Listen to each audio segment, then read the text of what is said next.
Hey everyone, it's me, Aggie. I'm Agnes Friedlander with Agnes Friedlander Studio and the Painter's Journey. Of course, Amazon just showed up at my door and Charlie is barking like crazy. So sorry for that. So welcome. Today I'm going to be painting with you all. I'm so excited about these ornaments. These are some cutouts that I've designed, and I'm going to be showing you how to paint them. You can order them at the link I'm going to share with you here. So I'm calling these DIY painted cutout ornaments. And here is, let's see, you can order these cutouts. They're very reasonably priced and they're very fast turnaround. This is the link to order them. I do get an affiliate because I designed them and I'm partnering with Not Just Frames. So I hope you order through my link. I think that might be the only way you can order. I'm not sure. And each week, actually, I'll probably go live a few times each week to show you how to paint some of these other designs. Today, we're going to do the red barn. So welcome. And we're going to get started. Hey, Lori, we're going to get started in just a few minutes. In case you didn't know, I have a YouTube channel. I'm going to share that with you in the banner here. I would love it if you follow me on my YouTube channel, Agnes Friedlander Art Studio. Subscribe there. You'll get all of these. I created a playlist. So every time I go live to do another cutout demonstration, painting, another one of these, it'll be added to that playlist. And it'll stay up there forever as long as YouTube will have me. So that's it for that. What else did I want to say? I think that's it for now. So welcome.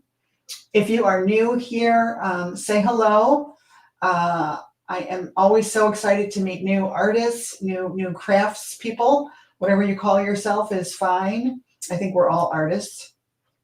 And I welcome you. And it's just so much fun to paint together, to create stuff together. I love designing things and fun paintings and teaching you how to paint, how to improve your paintings, and how to embellish your paintings. Oh my goodness. I discovered adding embellishments. I started doing like adding things, making mixed media art, like, I don't know, 10 years ago. I've been painting for many, many years. But I started adding stuff on like 10 years ago. And then I discovered glass and resin like 6, 7 years ago, I think, something like that. And really, really love it. So anyway, we're going to get started in just a few minutes. I'm going to go over some of these cutouts, what I have in the collection so far, and I'll be adding to it. There's even a couple more that I don't even have on my table right now. But okay, let me take this banner down. Let's just go over here and make this full frame. And I'm going to just check comments super quick. Hello. Okay, so usually comments don't show up until I comment. So I'm going to say hello right here. And maybe we'll get some comments in here. No, I guess not. If you're watching on replay later on, please type in replay. Let me know where you're watching from. Tell us a little bit about yourself if you want to. And by all means, follow me on my YouTube channel. Follow me on my Facebook business page, Agnes Friedlander Studio. And also I have a business page called The Painter's Journey. Okay, let's start painting, right? So today we're doing the red barn. And let me just get myself situated over here now. Hello. So now this cutout has, this was a test cutout. Your cutout, if you decide to order them, and I hope that you do, it won't have the lines that you see right here. Oh, there's a little hair in there. It won't have this line going through the tree and this line going through the split rail fence. It's all cleaned up and perfected. This was a test run. So yours will be absolutely perfect. And we are going to make the lines just a little bit thicker Mary can make those lines thicker when she runs it through the laser. So this is the red barn. I'm going to show you how to paint this today. I'm actually doing 2 at a time. Now I have kind of started on it and put some of the stuff in, otherwise I would be here for probably 2 hours. But I want to go through all these color mixes and talk to you about what I do to prepare and everything else. Oh, you know what? Can someone let me know? Can you hear me all right? I don't know that we confirmed that. I sure hope you can. Hey, Teresa. Yeah, I had a false start. For some reason, you know, when I'm setting this up on StreamYard, if I click off the Facebook window that I use to set it up, I can't go back in and use the same Facebook window, which is kind of not fun. But so sorry, I had to start all over again. And then I usually get panicked. It's like, oh, just relax, Agnes. You know, so what? They'll come back. So this is my nutcracker. Oh, you know, pink nutcrackers are really in, and I'm going to teach this one also. I'm going to show you how I painted this and talk about the colors I used and all that good stuff. This stuff isn't glued down. I am going to add embellishments, you know, glass and resin. This one I started to embellish, and I don't know. Tell me in the comments, should I embellish all of them together in a video or what? I'm not sure how I should go about that, but I could. I don't know. Maybe one at a time is best. And also tell me in the comments if you are new to resin, would you want to see me demonstrate how to add the resin to these, or is just embellishing enough? Hey Denise, found you. I seen you on YouTube that it wasn't connecting on Facebook. Yeah, I know. Oh, so annoyed at myself that I messed it up, but oh well. It happens. It happens. It's okay. We don't have to be perfect. Okay, then this is a smaller one. So these are, I call this guy Santa Gnome, and I used a silver chrome paint pen to get the beautiful silver out there. And I'm going to teach you this one as well. I'm going to teach you how to paint this one. I want you all to tell me which one you want me to show first. Wait, let me move this so I can see my screen a little bit better. I'm going to hide my pinned comment so I can see all your comments. Okay, so these are 4-inch. This is the Santa Gnome in a 4-inch. And then I also have him in this 5-inch. So what I want to show you about the Santa Gnome 5-inch, so it's a set of 3. You get 3 of them. And this is the only one that has an additional dimensional item with it. And these are the nose. So you can use either this additional piece of wood that comes with it or a glass cabochon bead. And we get these at Hobby Lobby. It fits perfectly in there. You can let them have a Rudolph red nose, or they have these at Hobby Lobby too. They're kind of a peach color. So, or you could just paint it, you know, just have it painted like this one is. Totally up to you. So you don't have to embellish with glass and resin. They're beautiful painted. You know, whatever works for you. We are flexible. So this one is called, you know what, let me look really quick. I could probably share my screen even. Maybe I'll share my screen super quick. Let me just open this up on the website first.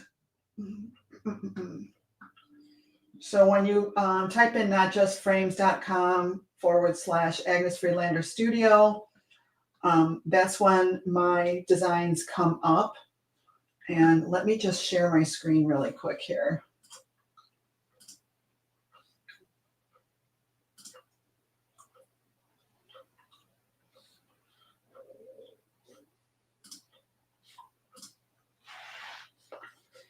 Okay, so here we are at the Not Just Frames website. Mary and John Carlson are so nice. They're such great business people, so great to work with. They have a really great product, really great turnaround. I just love working with them. At any rate, if you click on Aggie's Ornaments 2024, you'll see there are several different designs in here. If you just pull down the style menu box, you'll see the different ones that are available. There's the 5-inch barn set of 3. So you get 3 5-inch cutouts with this one. You know what, let me, oh, I am showing, okay. Sorry. Okay, so you get 3 of those for $8. Shipping is not included, but it is a flat rate of $5. So order multiples and save yourself some shipping money. So, okay, that's the barn. Then there's also the gnome. I call him Santa gnome, but here's the 5-inch gnome with the 3D nose, and those are $8. You get 3 of them. The 4-inch does not include the 3D nose. These are $6. So it's such a great deal. They're $2 a piece. And then we've got the piece dove set. And again, these are 5-inch, and I'll show you that painted design in just a second. And Mary's going to add these. As soon as I get these samples done, Mary's going to add these photos to the website too. So that's the piece dove. And then here is the Snow King Nutcracker. And we're going to add the painted design. And these are $8 for all 3, plus the $5 shipping. So such a good deal, right? Okay, stop sharing. Stop screen. Okay, good. So we're going to go back full screen to this one. And we're going to, now, are there any questions that you guys might have? I'm going to go over some of the supplies that I use and what I do to prepare my cutouts. Thank you, Denise. Denise says that she loves them. Okay, so when you get them, oh, by the way, you know what? Hold on one second. I want to show you what it looks like when you get them from Mary.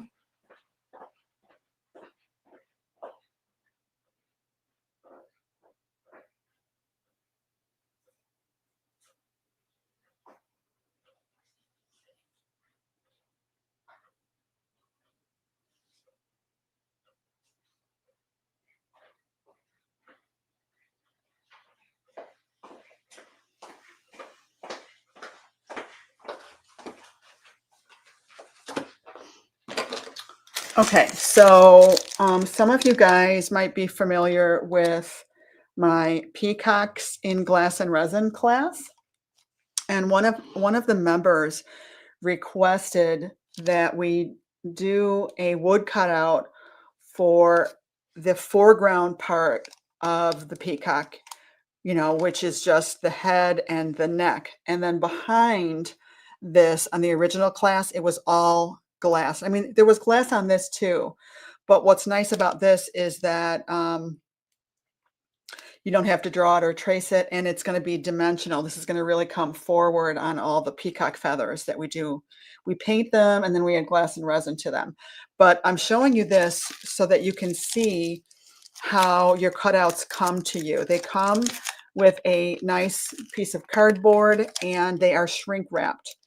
And they have these dark edges, and all we need to do is kind of wipe those edges down. I'm going to show you how I do that in just a second. But anyway, isn't this cool? They come shrink wrapped like this. And so let me grab my isopropyl alcohol and a lint-free cloth.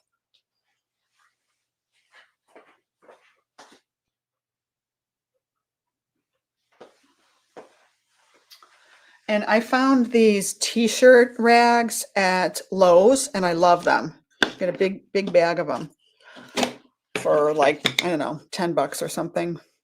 Okay, so there's my lint-free cloth.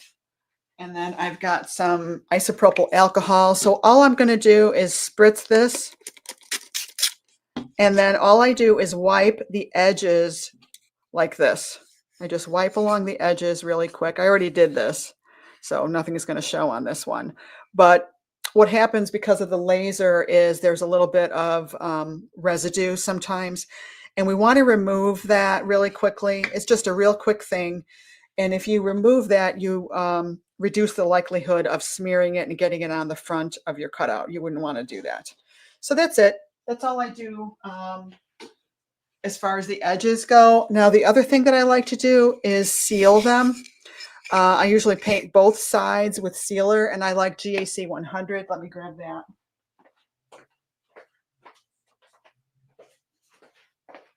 But you can look on Amazon and get any acrylic sealer. I think there is one by Deco Art that's around $8 or $9, I believe. This is a little bit more, but I really do love Golden products. I use Golden paints, so I like this stuff a lot. And all I do is just quickly paint a coat of that on both sides and let it dry, and then you're good to go. You don't have to seal it. It will make everything last a lot longer. It prevents the wood tannins from coming through. And I don't know, I think tannins are essentially like the oils in the wood. So it just makes I like it because it just makes it more professional and long lasting for my customers if I do that. So that is really all you need to do to prepare it, is wipe the edges down and then seal it if you want. Again, you don't have to seal them. And that's it. So I'm going to move these other ones out of the way. Tell me, if you would, in the comments, which one do you want me to demonstrate next? Do you want me to demonstrate the Nutcracker? Oh, I didn't show you the Peace on Earth. Here's the Peace Dove. And all of these, this is a bigger class that is included in my membership, The Painter's Journey. This is a really beautiful piece. And it's just nice to have it as a wood cutout. Last year I showed how to trace these and paint them. It's just so much quicker to, have it, scored into a cutout. So it's the Peace Dove, the Nutcracker, and the Gnome. So tell me which one. Oops. I hope we didn't lose each other there. My iMac screen went to sleep, so it may have seemed like I was gone for a second. So let me know in the comments which one you want me to show you next.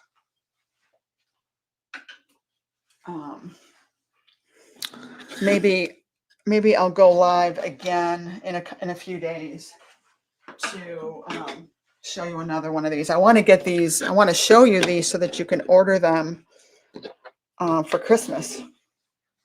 And I think these would also make nice Christmas gifts. If you don't have time to paint them and sell them or whatever, I think they would make really nice Christmas gifts, don't you think? Okay, let's get this all set up so we can start painting. Oh, I wanted to show you this one too. One more thing really quick. Hold on, let me zoom back out again. 1 secondo. So look at this one. So here's my original red barn. These are the other cutouts that are available so far. Here's my original red barn. It's designed for an 8x10, and I have it in this nice. I like to keep all my cutout sets together when on a project basis. So this one is sealed and all ready to go. All I need to do is grab my 8x10 substrate and start making this one. This one is my updated. From TikTok, a speech bubble emoji, new comments. You have 3 new comments. Sorry. I have a new iPhone, and I decided to let my iPhone make announcements to me, and you probably don't want to hear my announcements while I'm live. Hey, Carolyn. Hey, Connie. Linda. This is my updated hydrangea bloom, and it's got this, stem and the leaves, and so that's available over there too. And then here's the gnome, really big, and there's all these little parts. There's these leaves, and you can go look at the this has a convoluted setup. It's got layers to it, and it also has a stand. So I'm going to be demonstrating this one too. Just have to fit it into the busy schedule, right? And this is overall like around an 8x10, this one. Isn't it cute? All right, let's get painting. And you guys in the membership, are you excited about the peacock? Isn't this cool?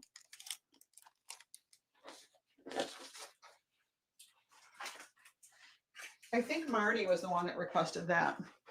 All right. So here's what I did so far on this. Wait, before I get into the details, I still have my paint palette. Hopefully it's still wet. Now I've sprayed it with quite a bit of water, but I'm basically using a warm red, like I'm using Pyrrole Red Light, but any orangey red, you know, like that is going to work great for the barn. If you have sap green, you know, in any paint color or even craft paint, if you have sap green, something like this, that's what I'm using for the trees. You're going to need some black paint, some white paint.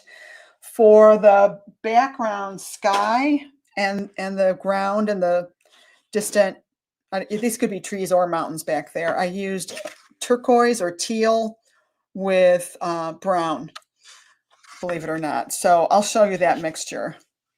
It's basically right here. This mixture that you see right here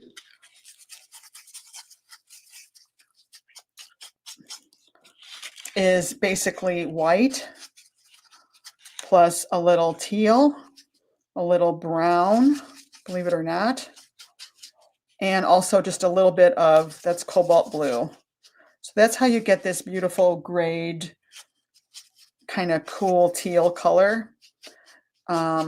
It's supposed to be a winter sky, and the reason why I chose this color for the sky is that it is the complement to a reddish orange. So it's going to make your red barn pop even more if you use that kind of color. So that's the sky and ground mixture, and the other colors are pretty straightforward, I think. Oh, the red mixture that you see on the barn is actually, wow, I added way too much water in here, is actually just a little bit of my brown mixed with red. Okay. And when I did this part, the doorway, I think my sound goes off when my screen goes to sleep. I probably need to figure out where that setting is.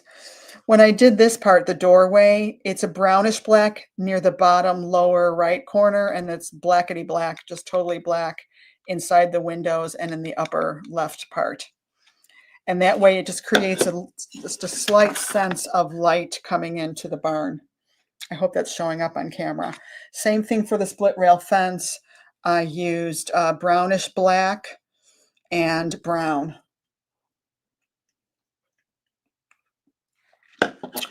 Okay, so post any questions that you have about any of those color mixes, and I'd be happy to answer any questions. And we're going to get started and continue painting here. So I usually work, you know, just like with all acrylic painting, I work from the background forward. So I did the sky and the distant trees first. Then I did this foreground since I had those colors mixed. And basically just painted little splotches of browns and blues on the ground. Later on, I want it to look like it's snowing. So I'm going to add white on top of there. Hey, Kimberly, how are you? Thanks for joining us. Okay. And then I just started painting the barn itself. That's my first layer. And instead of adding additional layers, I'm just going to go ahead and block in all of the red barn now. Okay. So I need to put my paints where I can actually see them. And you know what? I'm going to grab a stool to sit on. I know it's good to stand, but I've been standing a lot today already. I've been trying to stand a lot more when I'm painting. How about you guys? I'm doing really good, Kim. Really good. Can't complain. Okay, so we'll put this one in here too. I'm trying to figure out the best layout here so that everything shows. And it seems like my light is just a little bit blown out. So let me see if I can dim that down a little bit.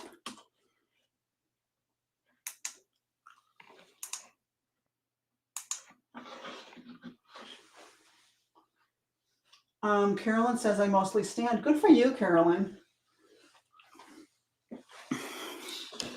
Okay, I think that's better. Now, is this position pretty good for you guys to see what I'm doing? All right, let me move my water jug. Okay, let's see if I can paint live now. The pressure is on. So you know what I wanted to say? Carolyn was just saying in the membership, she realized, I hope it's okay that I share that, Carolyn. She's like, I've been watching you for years, and it dawned on me today that you almost always use a round brush. I swear I never noticed that. That is so funny.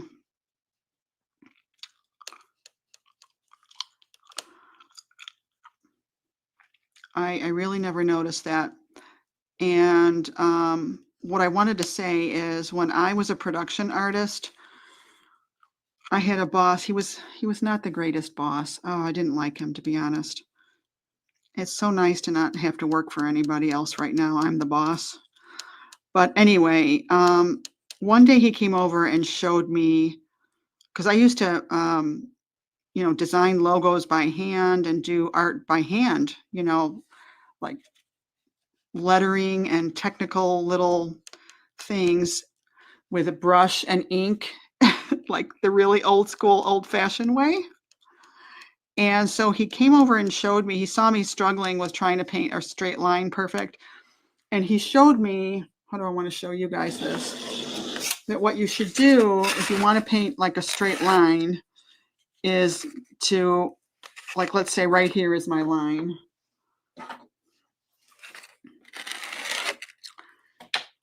I don't know if that's even showing. You get your brush loaded properly, and getting your brush properly loaded is half the battle, so that you want paint like almost from the ferrule to the tip. You want it fully loaded but not dripping. So loading is a big deal, which is why I use this kind of plate, because I can kind of load my brush and then kind of tap it on the rim of the plate. And I do that all the time. And then come in here and get your brush laying down flat. Now, right now, my brush is really kind of overloaded, so there's like a puddle of paint. I don't want to come up to my important edge when I've got a puddle of paint. Offload a little bit so it's not that full of a brush, but then get your brush laying down and let the side of the brush go along. So my brush is flat, I'm pushing down, and the side of the bristles is what's painting the straight line. I hope that makes sense. And when he showed me that, I was like, oh my goodness, it really made a big difference. So I try to do that whenever I can. If I'm painting, a big straight edge, instead of short jabby strokes, which are more likely to be off, you're better off painting a long, consistent line with the side of your brush doing the work. So I don't know how better to explain it than that. When I'm doing a corner, I always point into the corner. And, we all use one eye more than the other. I use my left eye more. So I like to have it in a position where I can see it, especially close up like this with my left eye. So sometimes I will turn my art. See, so my left eye is able to see from this angle. I'm being very technical here. But, that's my style. I tend to be kind of technical and detailed. And, my people like that. I think as artists, we like getting additional information. Good morning, Donna. Carolyn says that makes sense, and that's one of the things I noticed this morning. The edges don't get a ridge like it often does with a flat brush. Yeah, It might be, yeah, the way we push with a flat brush. But if my brush is overloaded, I can still get an edge.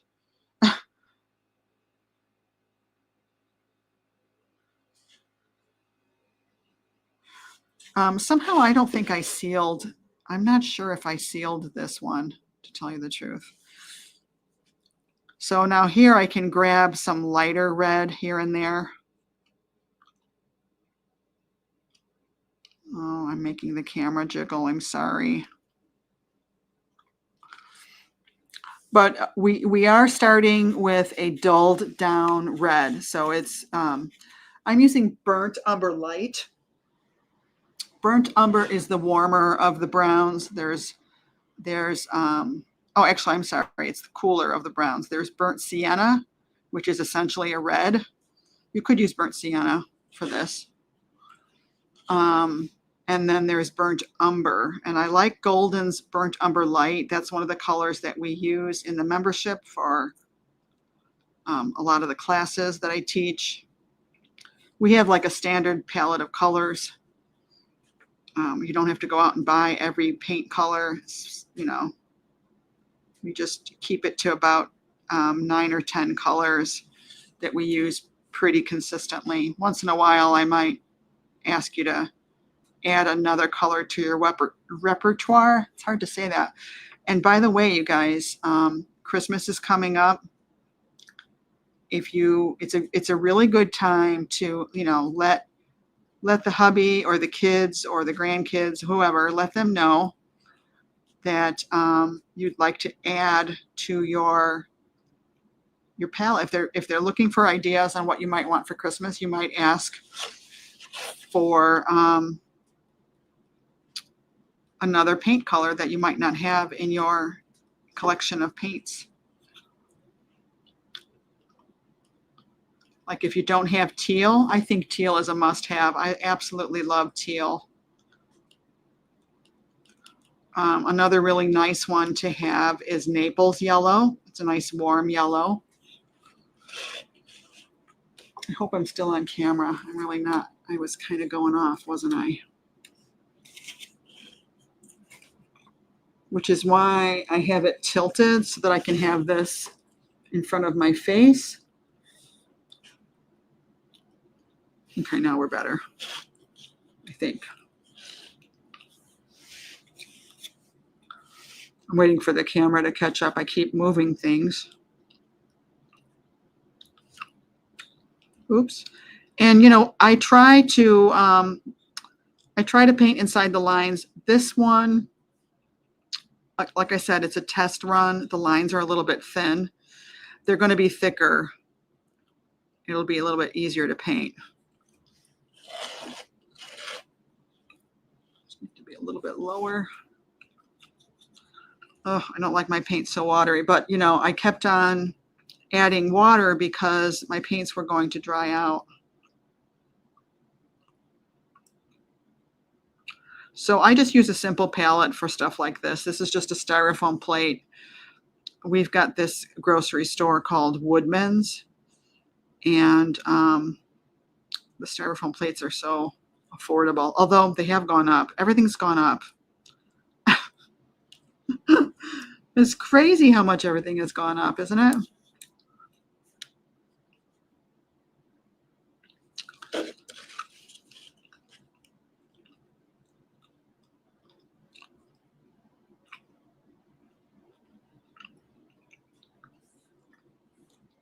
I should have painted that side a little bit darker, actually.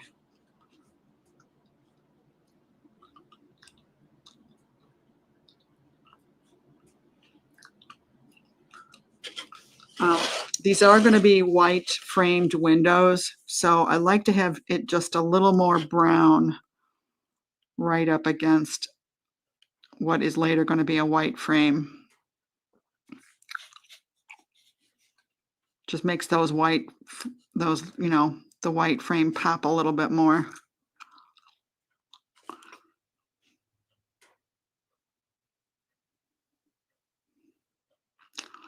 So right there, I'm losing the edge of my side of the barn.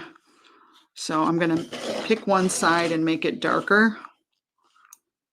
probably going to make this side a little bit darker. So I'm just painting more brown on that.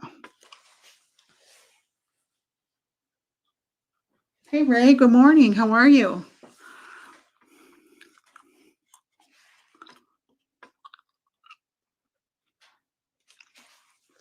I just realized I'm still chewing my gum, and it probably doesn't sound great because the camera is right by my mouth. So I apologize for that.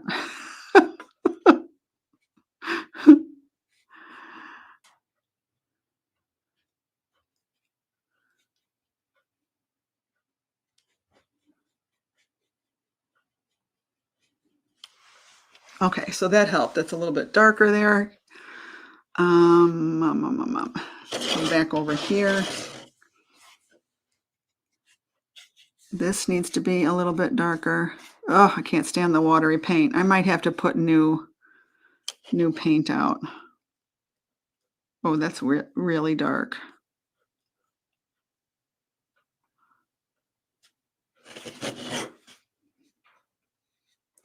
I want this side to be the darker side. And that's like a shadow from the snow overhang. So this is a thick layer of snow hanging over the edges. You know what? I'm going to pull this whole thing down so that it's closer to my body. I just realized I'm kind of reaching, and it was making my back uncomfortable. It's really important to be very comfortable when you're painting.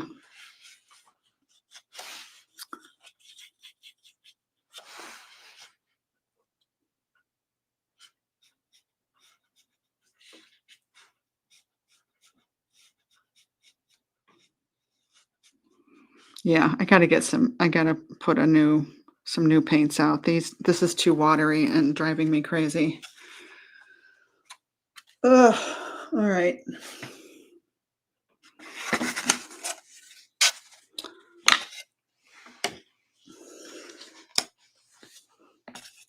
What is happening, girl?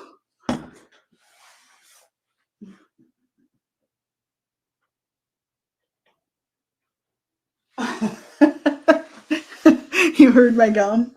I got rid of my gum. Okay, so black. Here's a tiny bit of red I'm putting out. I'm using carbon black.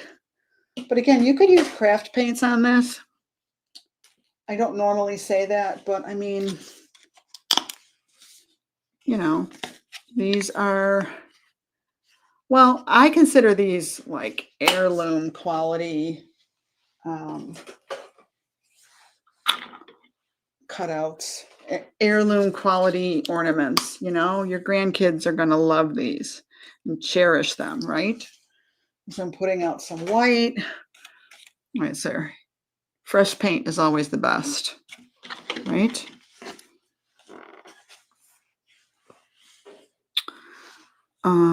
Okay. So I'm just going to put a little bit of brown with this, just a little bit.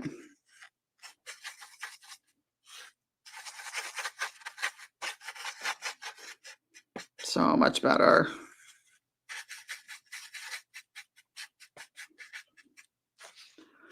Okay.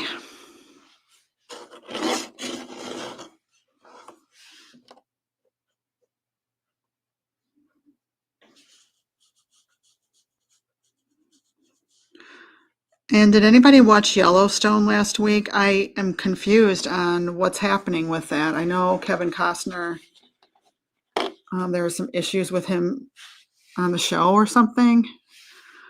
I don't know. I don't want to ruin it for anybody if they hadn't heard. So I'm going to make a slightly lighter red by adding yellow.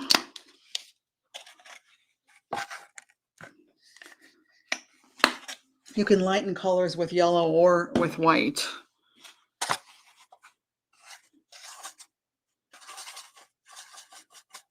So it'll be just a little bit brighter for some of these parts. Maybe that's too bright. But, you know, we're going to wind up layering layering and layering. Sometimes if this looks too bright, I'll just come back with red on top of it.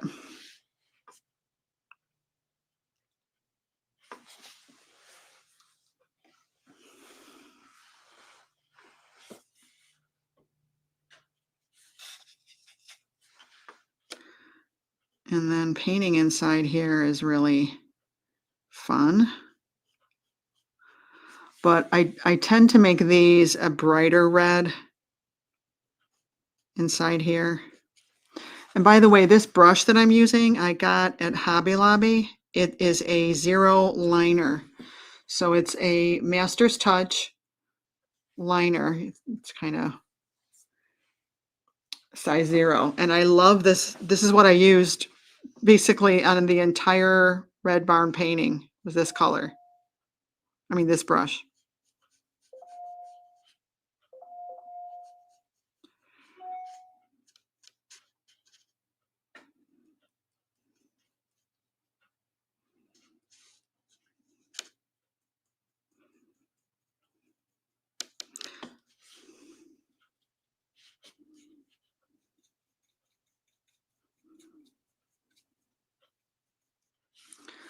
Starting to get a little fun texture in there.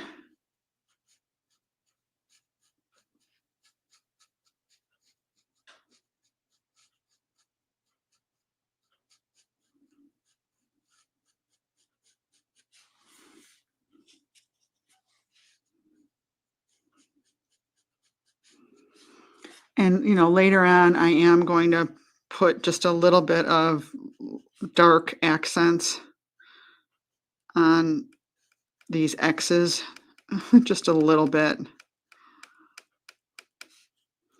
That's why I painted some of the painting before I went live, because this one, it does take a little while to do this. This isn't a, you know, a 1 hour thing. It might even take you a couple hours to do this. And I realize for some people that might be just way too long.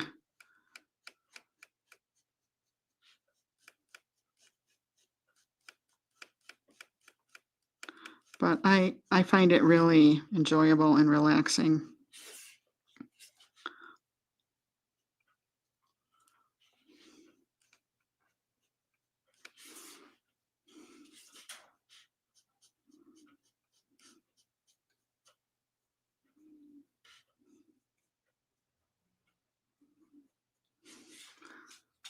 Oh, forgot to paint this little part down here.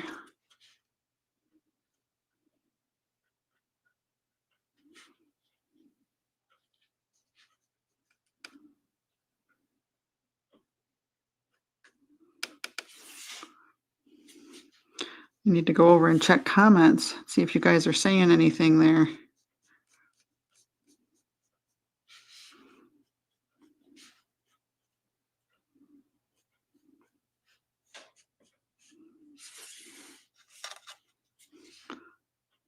Oops. Hello.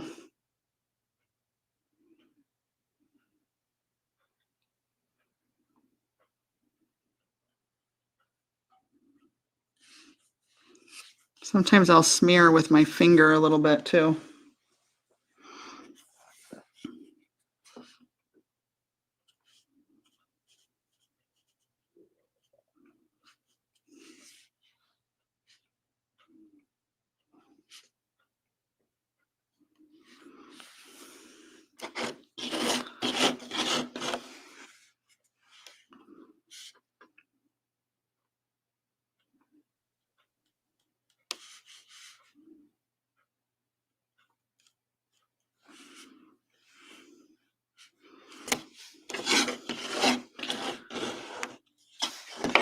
Okay. Let's do a little bit on the other one. Now let's check comments. Let's see. That's not the cutouts, correct? I just looked online to order the cutouts. Ray, I'm not sure I understand your question. These are the cutouts. This is the ornament cutouts is what I'm painting here with you right now. And if you use the link, let's see, you can order the cutouts at this link here, notjustframes.com/Aggie. And is that what you were asking? I'm not sure. Darlene says, so are we putting glass and resin on these or just resin? On the red barn, I'm probably going to add glass too. Yeah, I think I am going to add glass also. But you know, you guys, you can do whatever you would like. There might be people that are totally new that want to just resin it or whatever. Okay. Ray said, I did. Oh, you watched it this morning? Yes, he's done. I love that show. Bummer the show is done. Oh. Yeah, but no. I thought that there's more. I thought that they just showed one episode on one network, and then if you want to continue watching it, you have to buy it or something. That's what I'm totally confused about. But if you want to private message me if you know the details, because I don't really understand what the deal is. Okay, so now I'm making more of a dark brown red here. And I know I need to make, you know, this darker. So I'm going to go ahead and do that.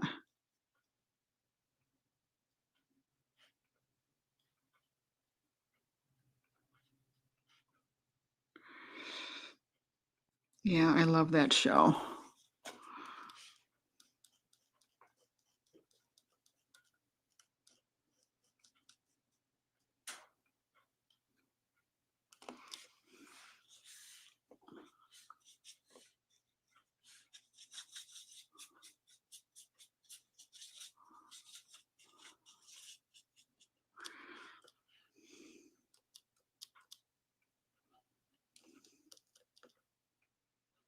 So I'm making the top a little bit darker still because it's kind of a shadow thing happening there.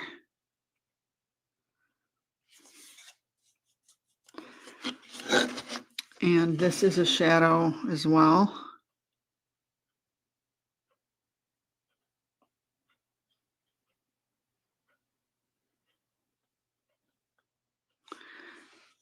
You guys ever, you've seen that, right? Where there's like a thick overhang of snow and sometimes it looks like it's gonna fall any minute. I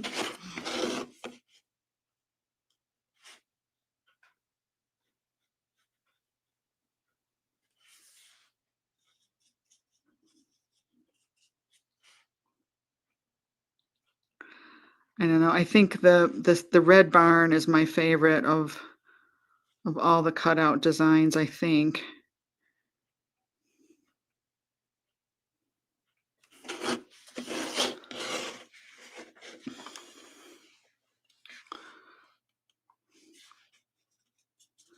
So while this edge is wet, I'm just going to kind of blend it a little bit.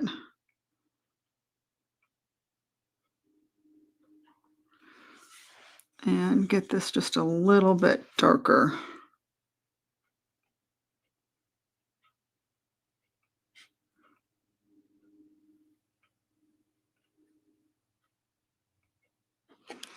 Okay, so it really gives it that depth.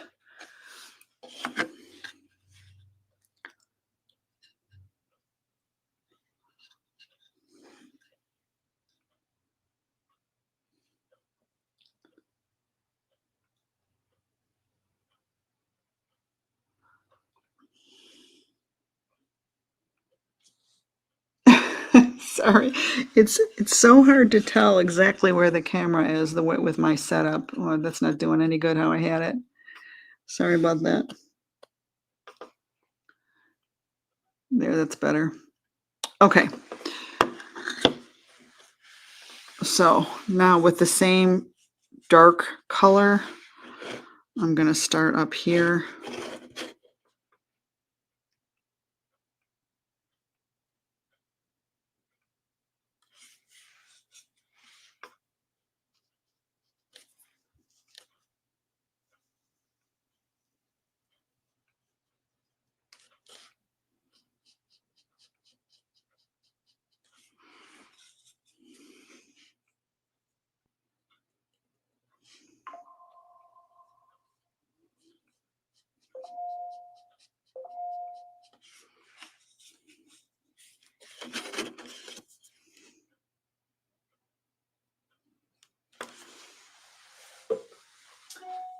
Thanks. I've missed the beginning of your line. Wasn't sure if you were just painting it or not, but I do see your intro stating cutout. I think it will be the last season for the show. Oh, yeah, I think I did know that it would be the last season. Yeah. Yeah. Oh, I know. I really love that show.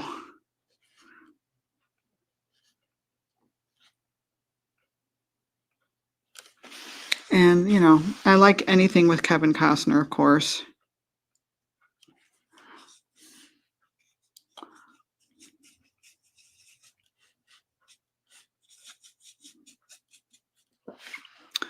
Now in here is a pretty dark shadow.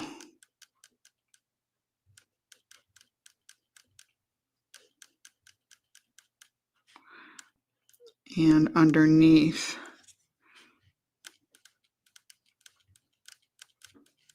the wreath is a shadow. I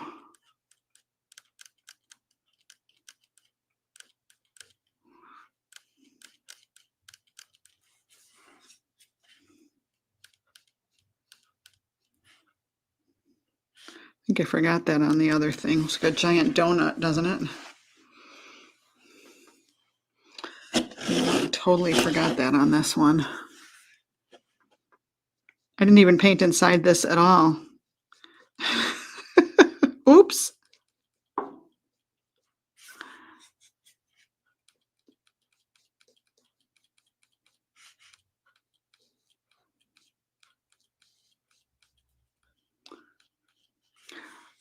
But wouldn't this be fun to do? Like, do you have college kids coming home? Wouldn't this be a fun thing to do? Paint some of this stuff with them.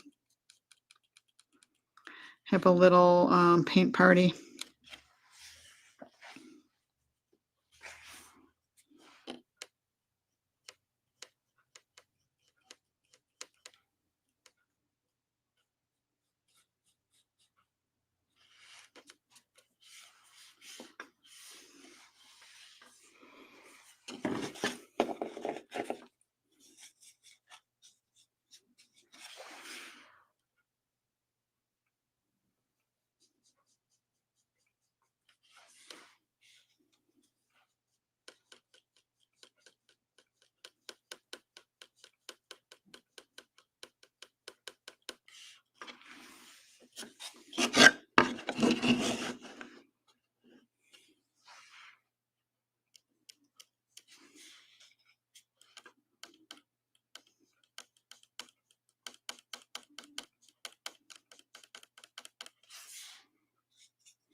Well, I've run out of things to talk about already.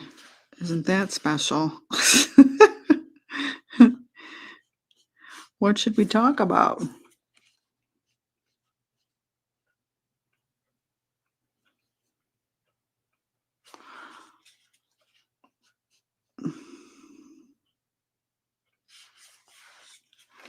Okay, so the darker color along the outsides of the barn doors.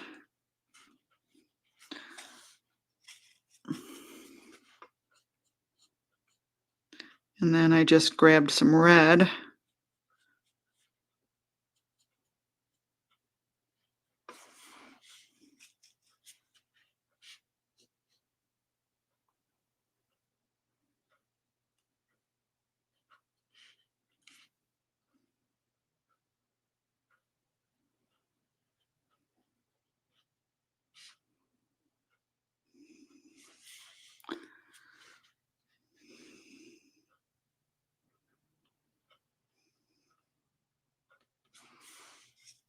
Barns are so much fun to paint.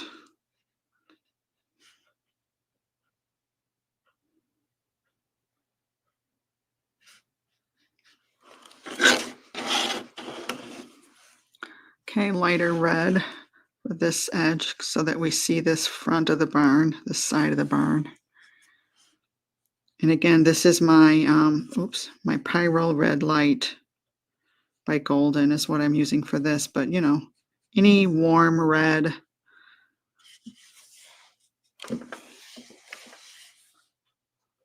I craft with my 7-year-old grandson. Aw, he has already made one of the glass trees, but I need to resin it. I have craft bags for him to choose from. How cool. Aw. And who knows, maybe that'll become a lifelong, you know, habit for him. For sure, he'll always remember that. That is so sweet, Linda.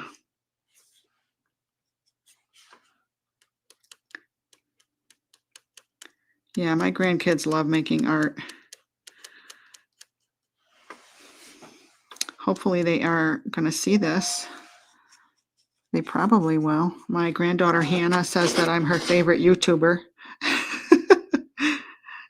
I'm like, aw, yay.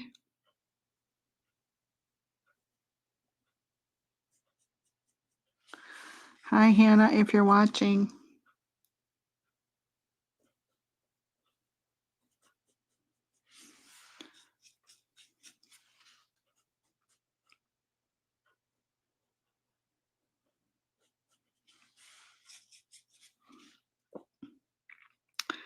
So the 8x10 is a little bit bigger than this and a little easier to paint. Oh, some kind of doohickey right there.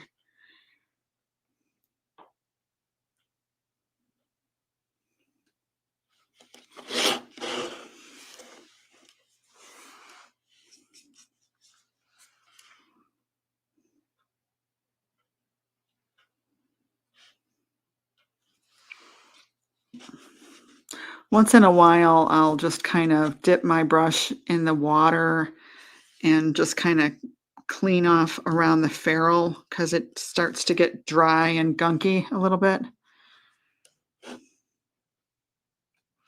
Oh, I know. Have you guys watched the Martha Stewart stuff? Like suddenly she's everywhere again. I think there was a documentary on her.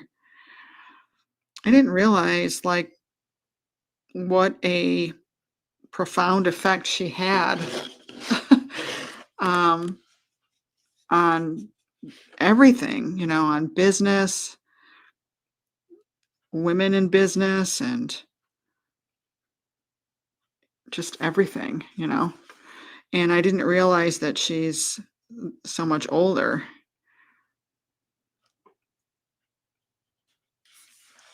I don't know. I've had a love-hate relationship with Martha Stewart.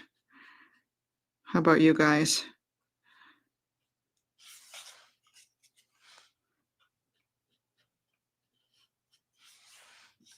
So, you know, it's people either love her or hate her, you know. Isn't that funny? But it was pretty interesting to watch. I had never heard the scoop on her husband and why they divorced, and apparently he had a lot of girlfriends. So that's not cool.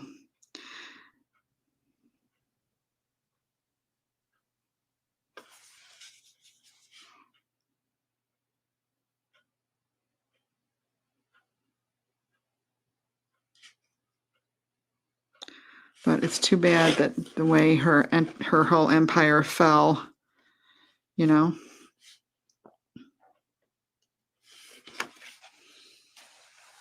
I hate to see that happen to anybody.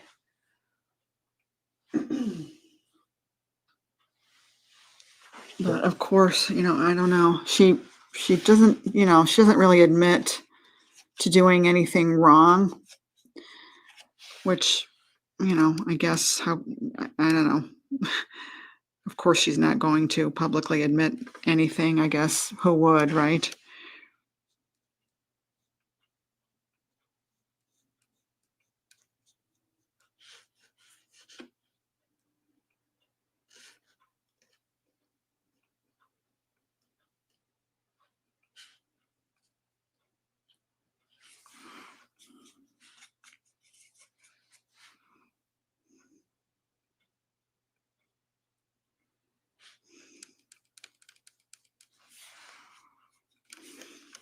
So I'm going to do the same thing on this, whatever this thing is up here, and make this side the darker side.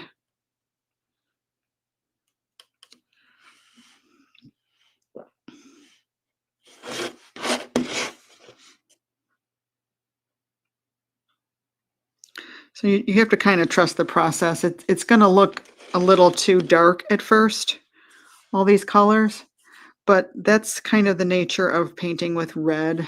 You have to layer reds.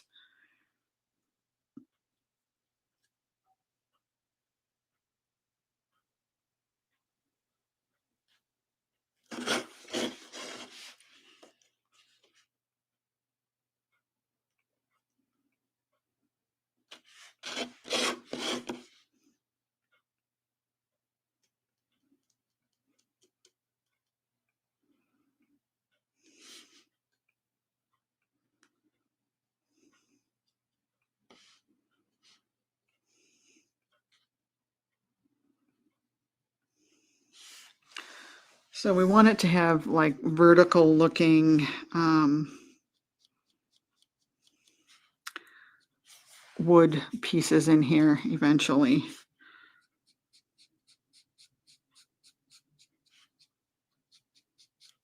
So I'm just trying to put a few, some vertical strokes in here and there. And, you know, when you're painting, you don't have to do, you know, you just have to do enough to suggest to the viewer, and their brain will fill in the rest.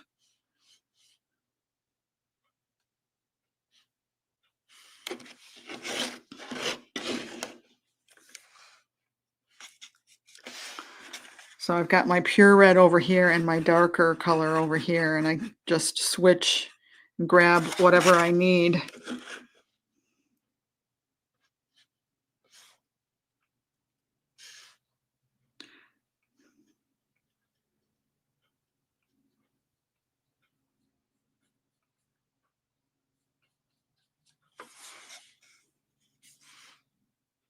Oops, big lump of paint.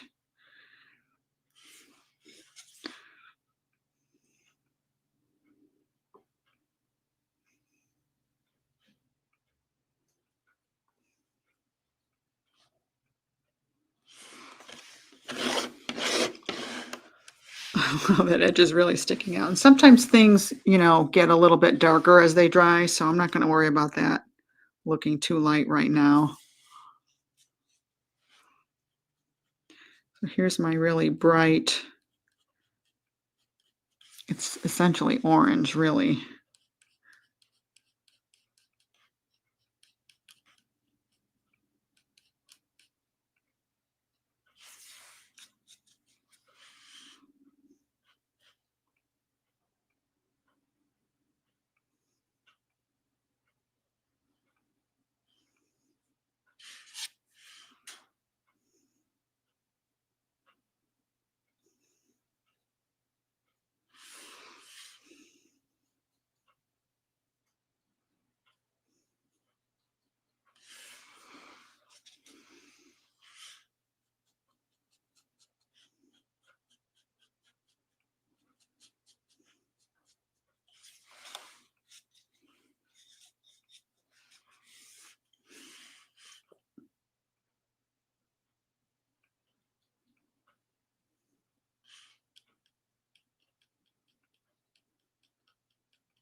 Oh, I forgot to put the red on this one. It's so funny how I can get thinking about one thing and not thinking about another thing. Hi, Lynn. How are you?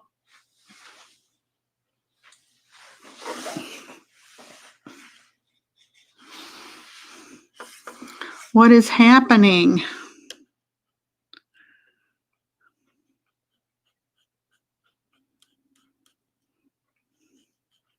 You did the red barn, right, Lynn? I don't know. I think you did.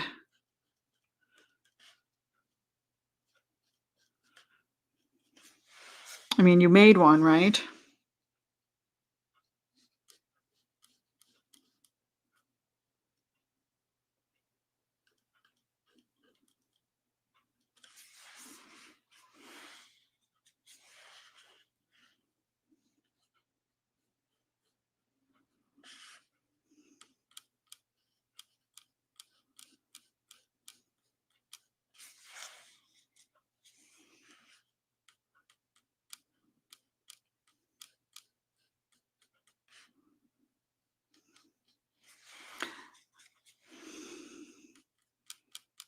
Maybe I should only be painting one. It's probably boring watching me do 2 of these.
I want to go back and get a couple more of these brushes. These, this zero liner brush at Hobby Lobby is what I'm using.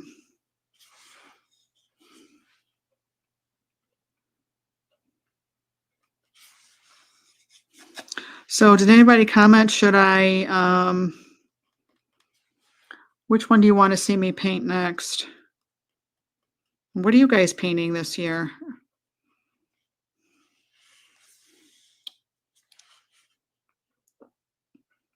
Is everybody still into the Nutcrackers or no?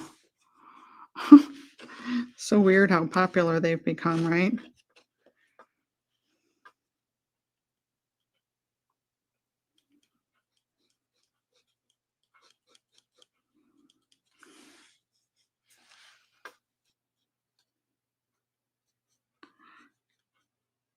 And I know Lori, are you still here, Lori? You're still getting ready for your show.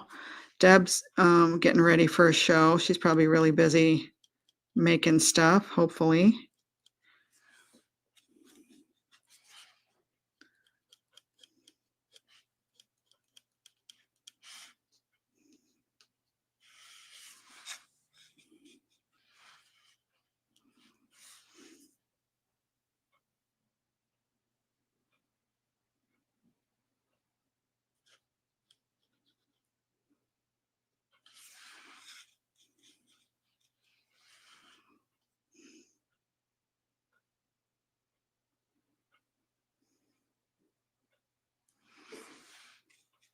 Everything's getting just a little bit dry.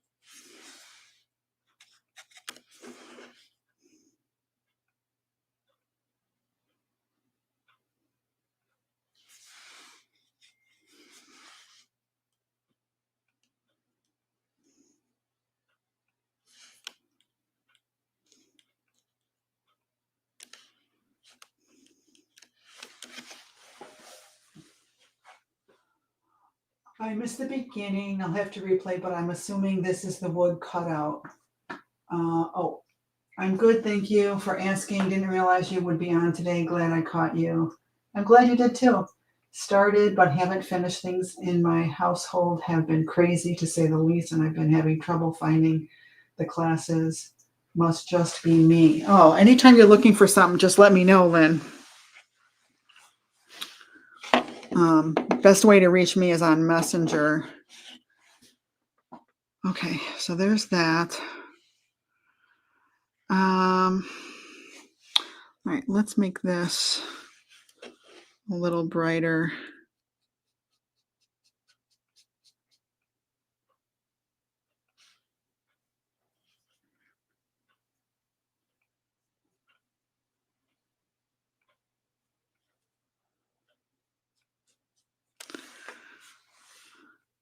See, so when I add that little layer of the brighter red on top, it just looks, I think it looks really, really cool.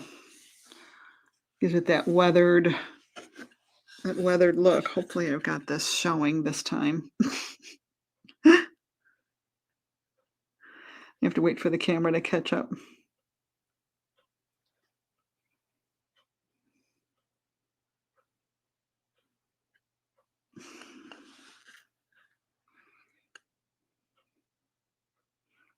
It's a little blown out.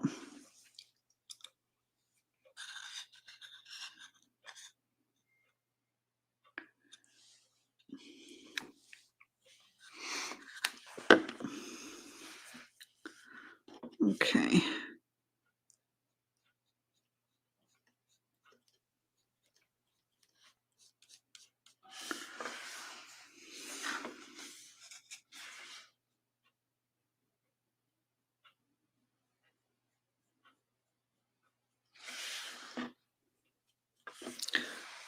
Just put a hint of it over here too.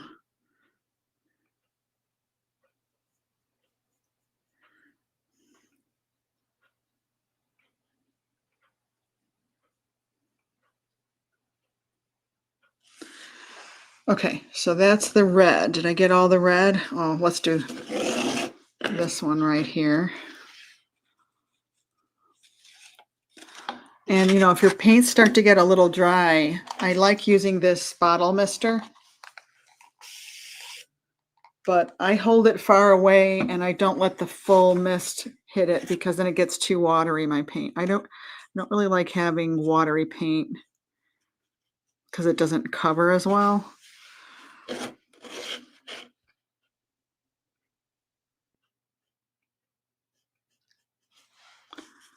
But if it starts to get too thick, I do need to mist it with a little bit of water because it's just too hard to paint with, actually.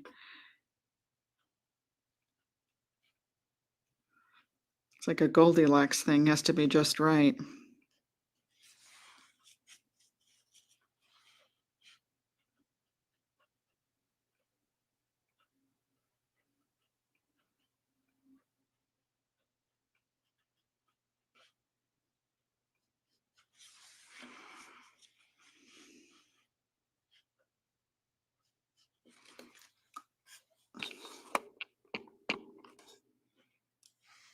I tried stabilizing that arm a little bit more.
Are you going to show how to paint the pea stub ornament? Yes, I am. I'm going to show all of them.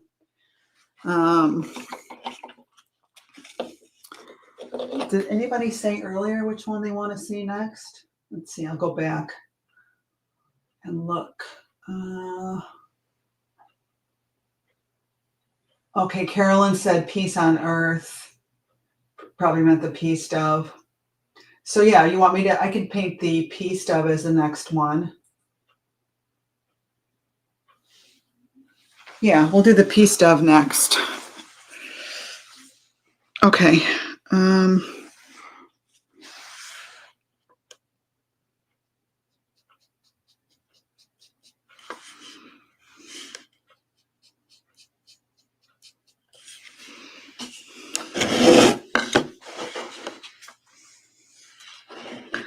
All right, I think this looks pretty good. All right, so next, the roof is pretty easy to paint. I think I used a little ultramarine blue.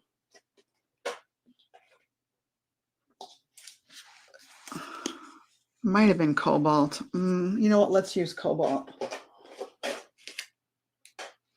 And I think I still have cobalt over here.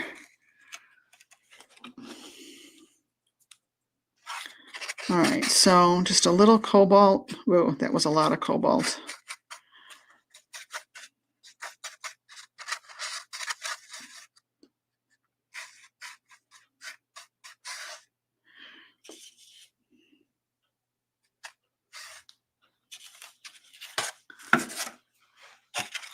Transfer that onto this plate.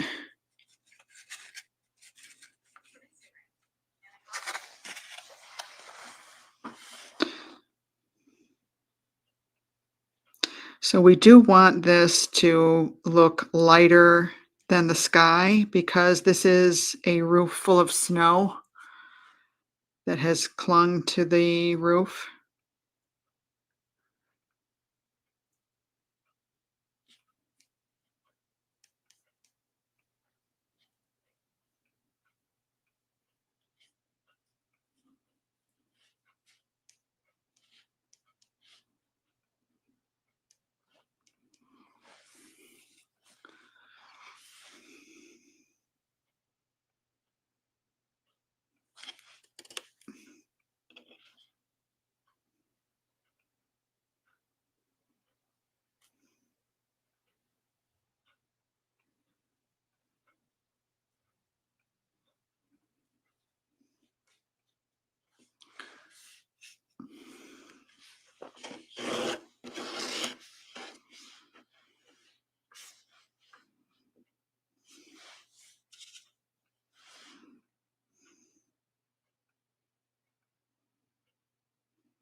And there is just a little bit of a line from the laser that I'd like to cover up, but I think by the time I add the embellishments that I'm going to add, that'll be covered. You won't see that little line.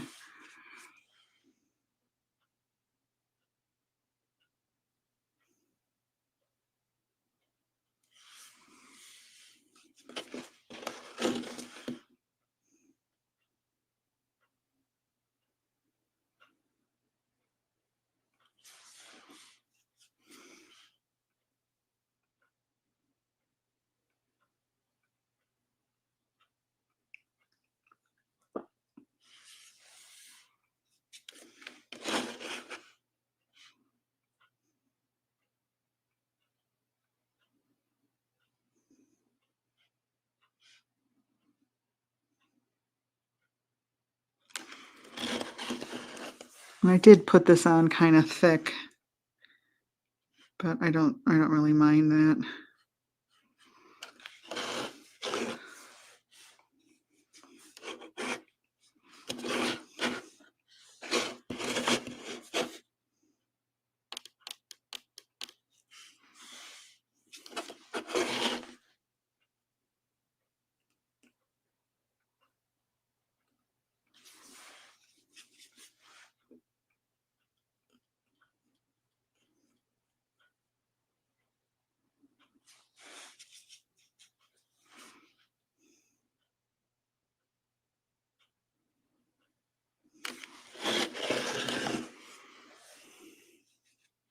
So I want it to be just a little bit darker.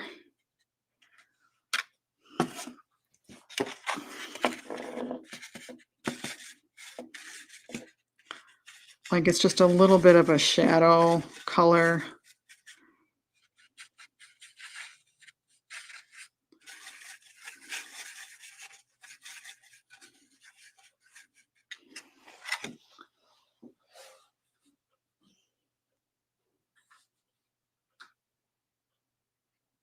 Linda says, peace, Doug, please. Okay.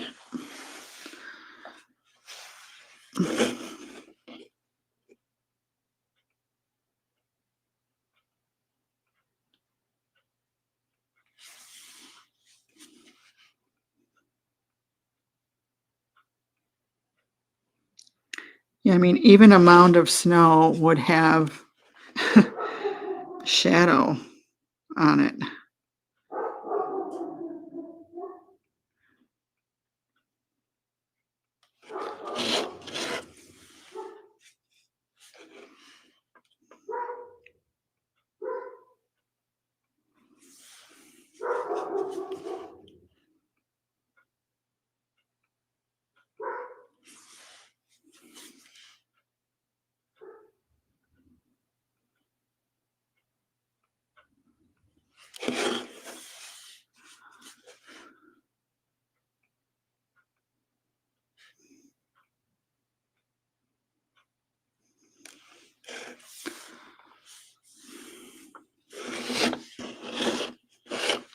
All right, let's do it this way.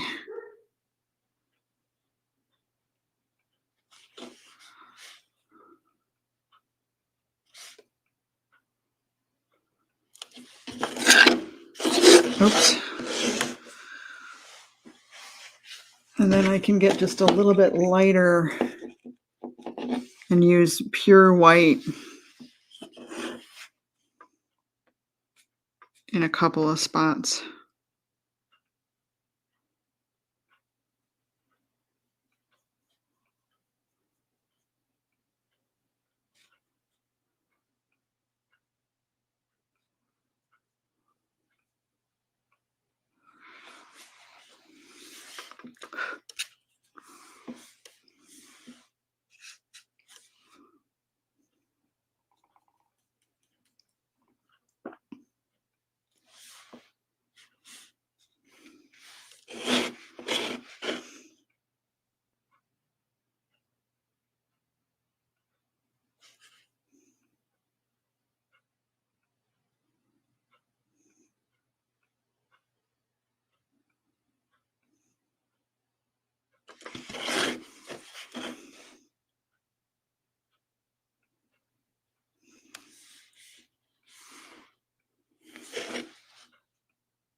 Okay, there's that snow.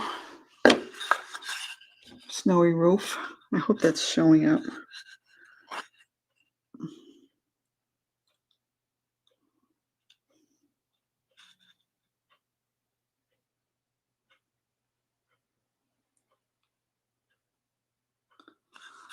All right, and then this one. So I need to mix that middle color again. I had just a little tiny bit of black and brown and blue for the shadow.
And for this, I'm probably going to use that glass glittered.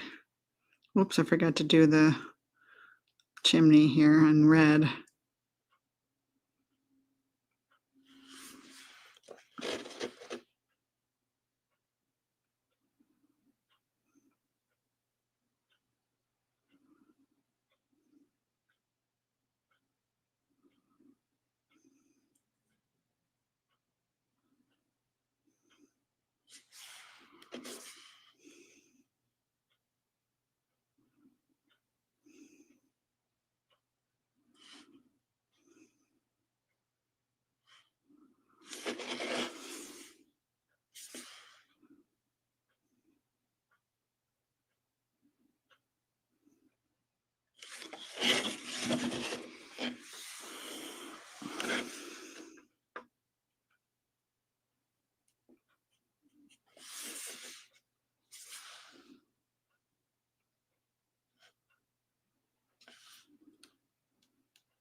Okay, so then the shadowy color.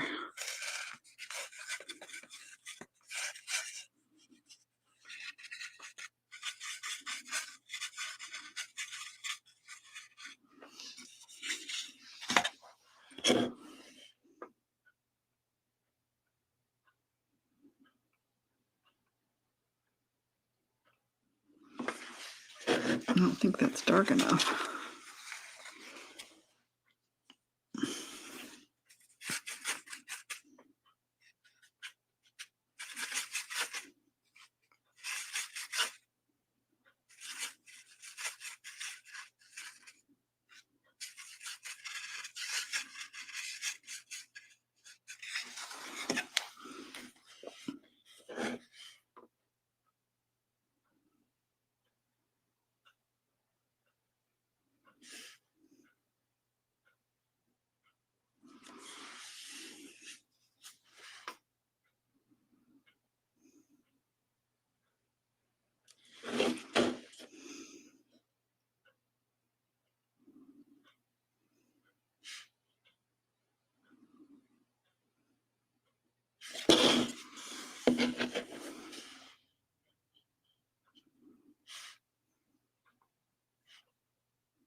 Okay, bring it around this side.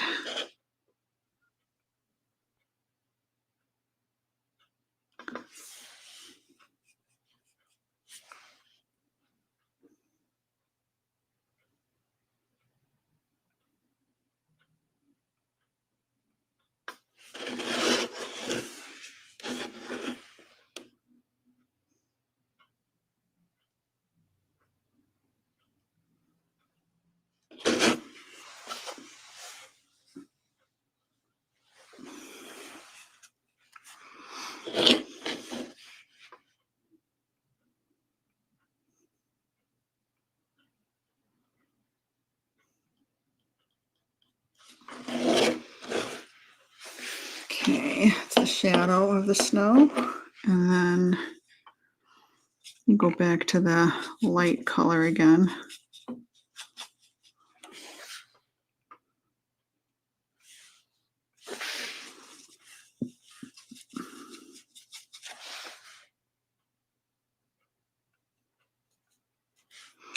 And I have been watching Christmas movies. I love them. They are hokey, but I love watching Christmas movies. Let me know if you've seen any really good ones.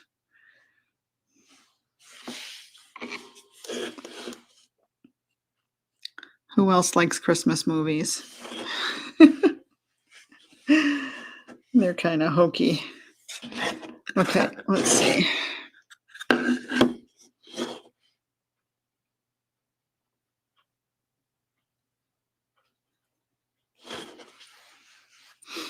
That looks pretty good. All right, now let's do the trees. Actually, believe it or not, the split rail fence, since it goes behind the tree, I should do the split rail fence first. So all I did so far on the split rail fence is I put in some blackish brown on the undersides. And then I'm just going to take some of my burnt umber light with a little bit of white for like a lighter brown. And put that along the top of these split rails to the right of the vertical post.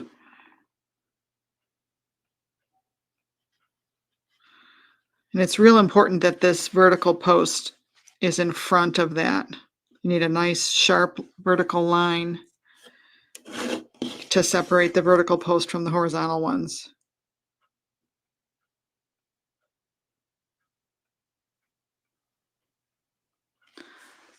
So now I'm going to paint these these split rail posts on the to the left of the vertical post.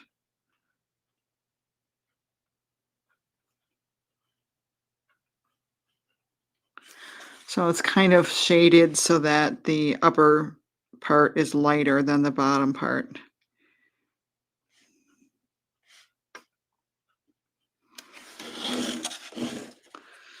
And then I'm going to take like a brownish black, just mix some black and brown together.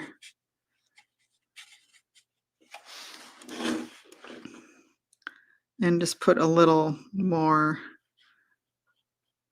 delineation in there, horizontal lines here and there.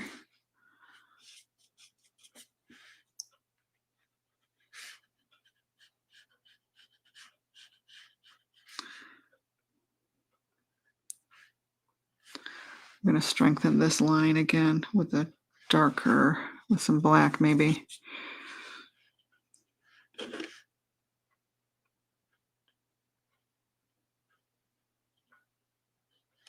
And then that just tells us that's in front.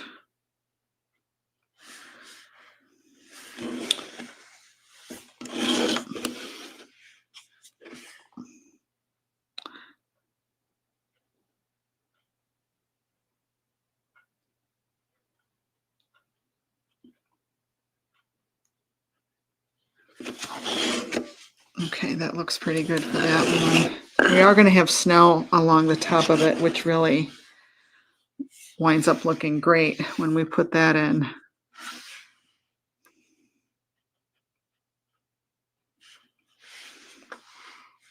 So let's put some black along the bottom.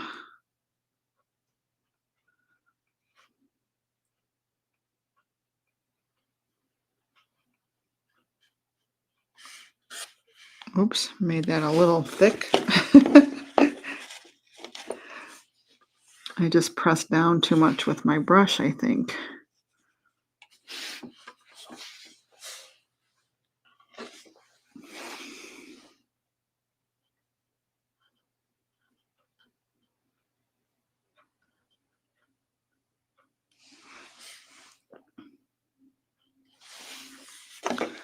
Okay, so now I'm going to get some brown,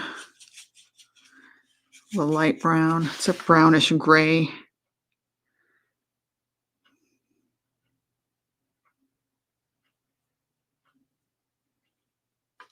And I have found that, you know, a dry brush, if your brush is a little dry, it always makes wood look really good.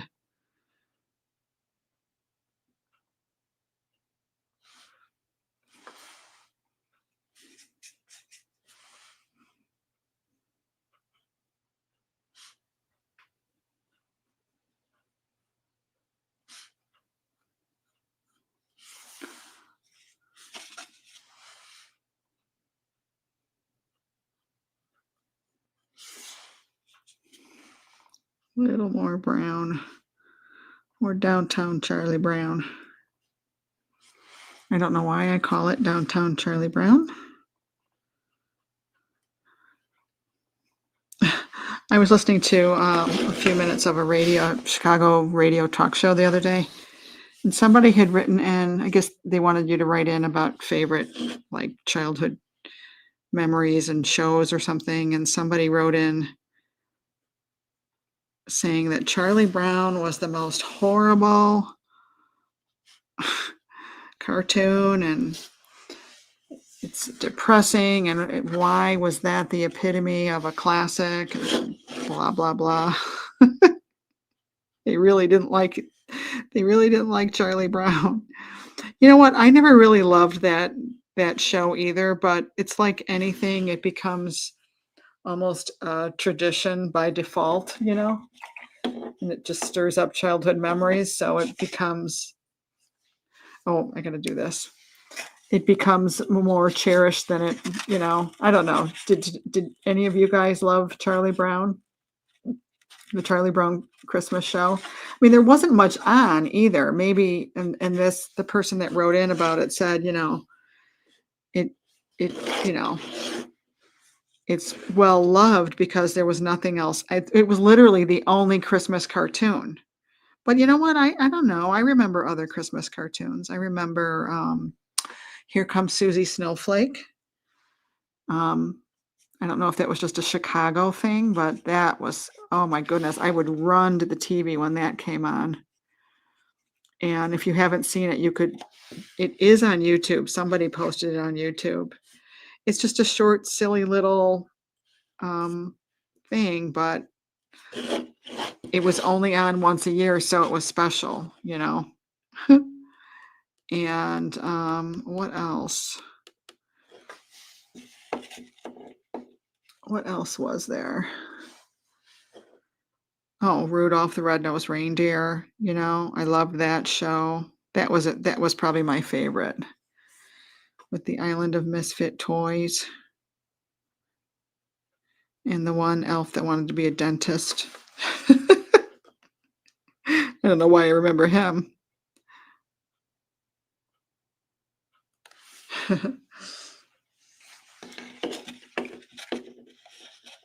Okay, so now we can do the trees, right? Okay, so for the trees, it's sap green. Now, if you don't have sap green, you know, I don't know if you guys are using craft paint. You can make your own greens.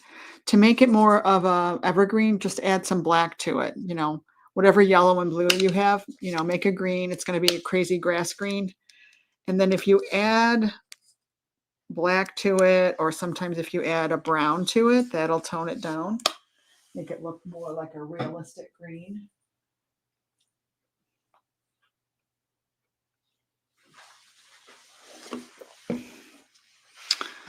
Okay, so there's my sap green. And I'm actually going to make it a little bit darker too. Have a darker, well, that's really dark. You really add a little yellow to that too. So I'll have a few different options, but mostly it's just plain old sap green. And sap green by Golden is pretty transparent. So I'm going to go ahead and kind of block this in here.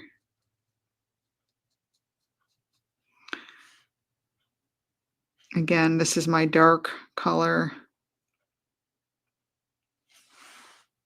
I'm going to add a little white to it and a little yellow to it.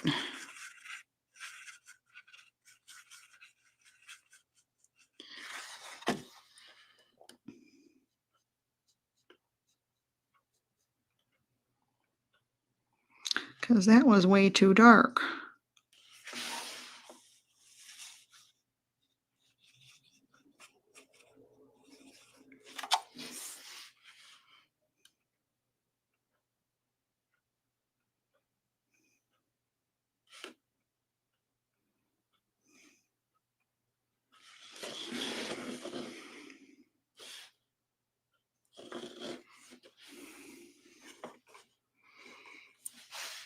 Am I still showing up okay on camera here? I hope I am.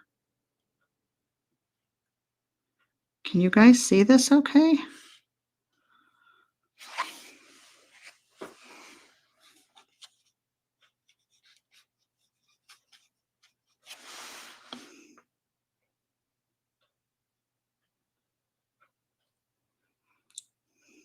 So, you know, we want a couple different tones of green in there.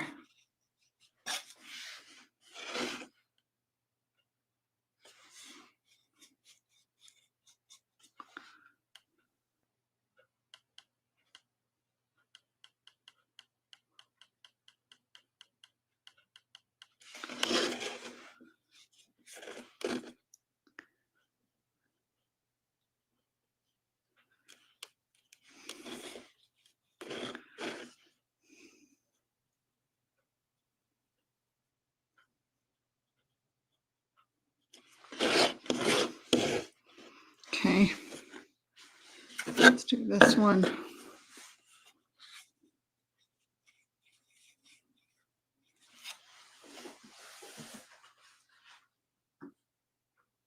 Yeah, you can see me okay, good. Good, good, good.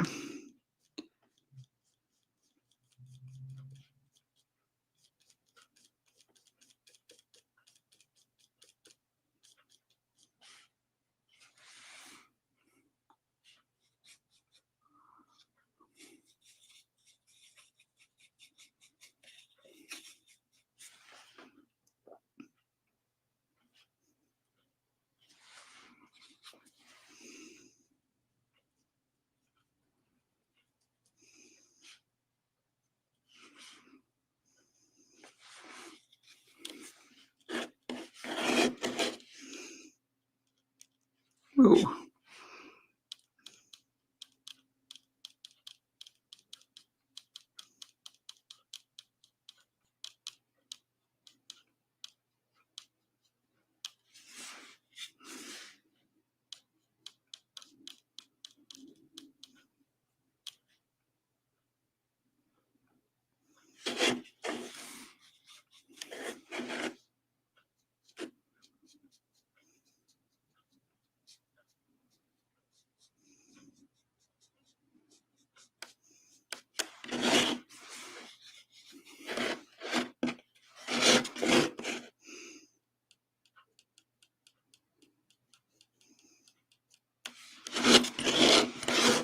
Okay, so now let's start putting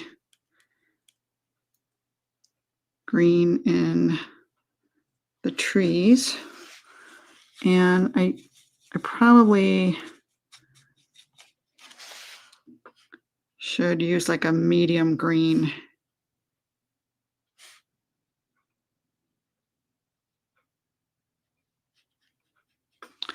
To start off with.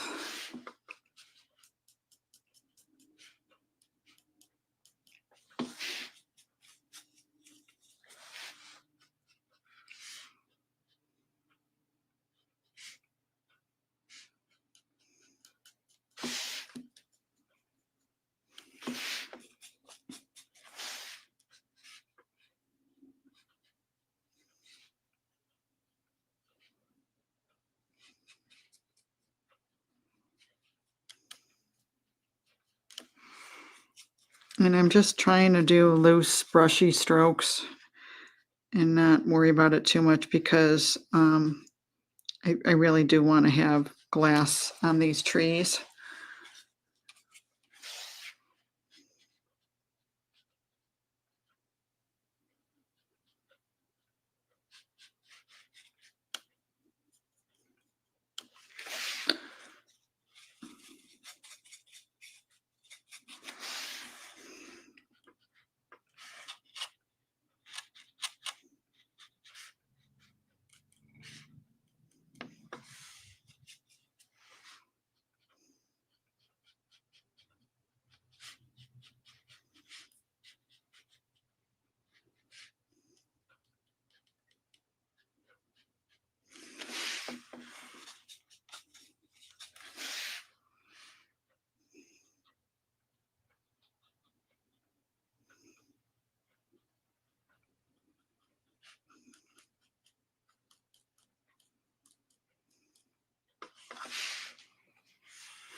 Okay, good. Good to know.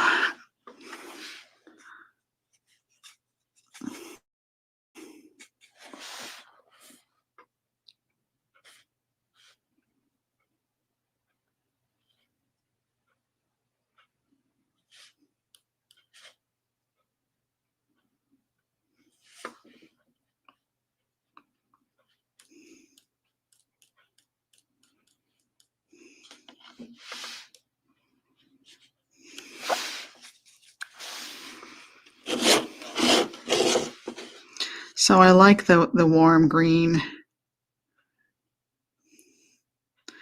And, definitely it is very convenient having sap green, I will say. But again, it's something you can add to your color palette as you've been painting more, You don't have to go out and buy sap green to begin with.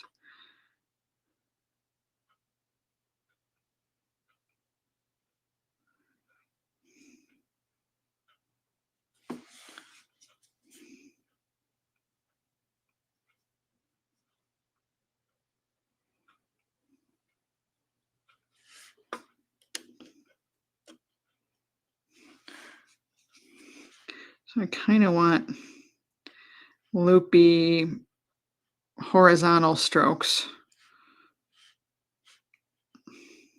Mine were a little too diagonal. Wait, that should work pretty good. All right, let's do the other one. So these are the colors. So I have black over here, and I was kind of adding yellow. I accidentally got a little red in there, but I didn't mind that. You can even have brown and black. So these are, I'm pulling from this side to get the darker greens and this side to get the lighter greens. And it is getting just a little bit dry, so I just dipped my brush in the water and made it a little more wet. It's a lot easier to paint with wet paint, that spreads easily.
And I do try to stay in the lines of these cutouts because you can still see the lines if you paint outside of it.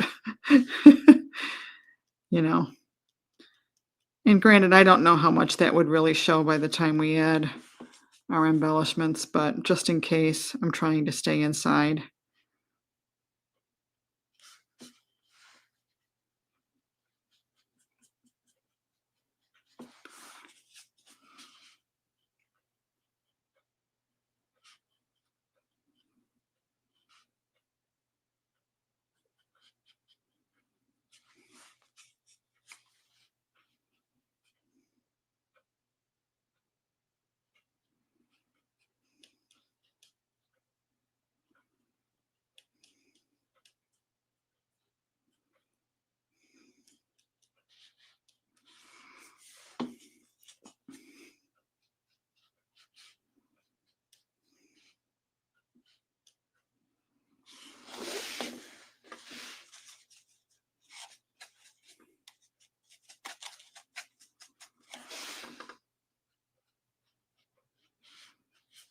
Okay, that was too bright.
Okay, I kind of like this one better with the more kind of horizontal looking curvy shapes going through there.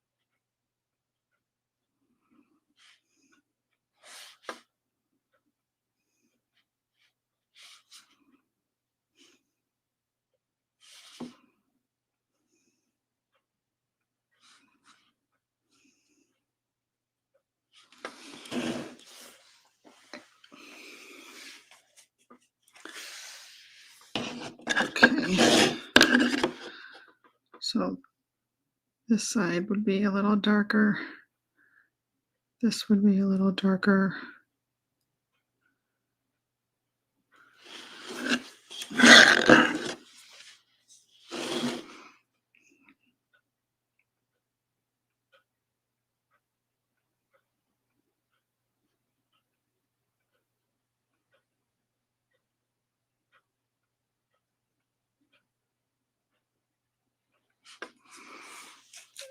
This one needs like a medium green.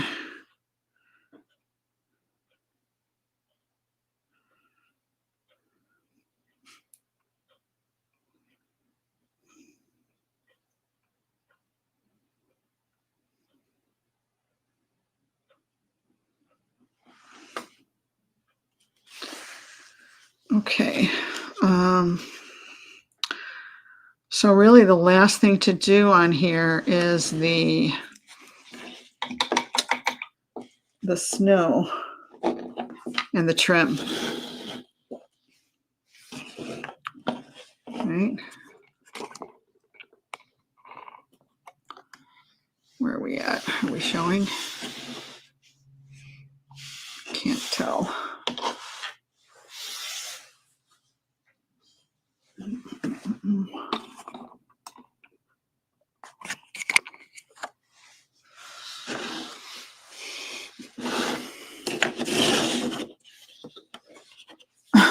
Can't tell what's showing. All right.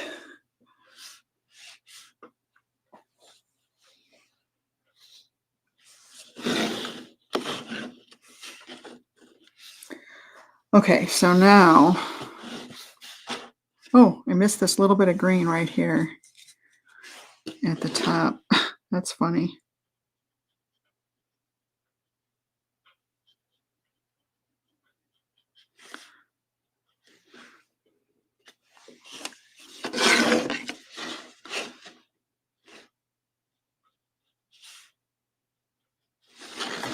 Okay. Oh.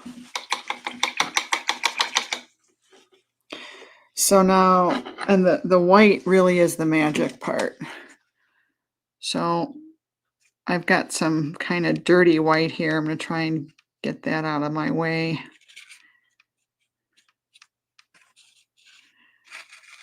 I want a really super clean white, I think. So the first thing I need to do is the trim.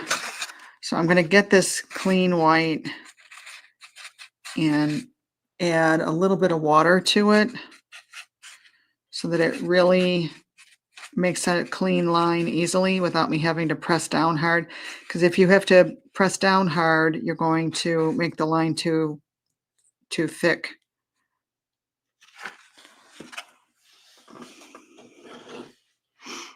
And of course, you want to do this when you haven't been drinking too much coffee. I'm going to start with the really thinnest lines down here.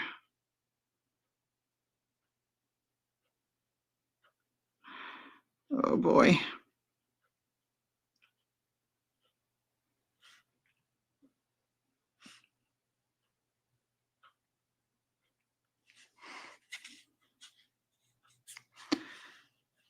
And then every couple strokes I have to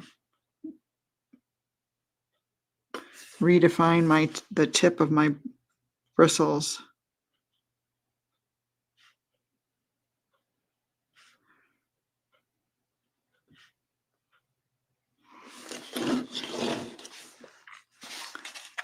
You know, so I'll just use the edge of my palette and kind of renegotiate so that the paint is on the tips of the bristles. I hope that makes sense. Renegotiate? What is she talking about?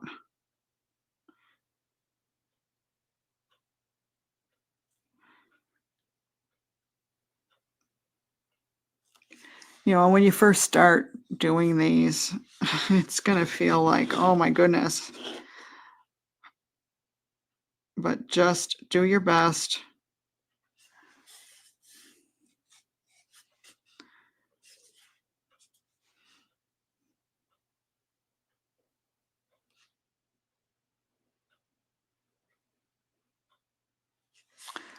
And if it's a little bit scraggly, it's okay. It'll look like snow.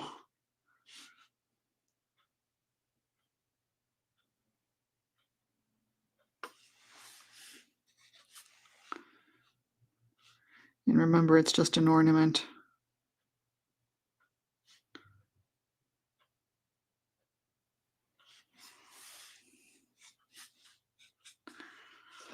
Right?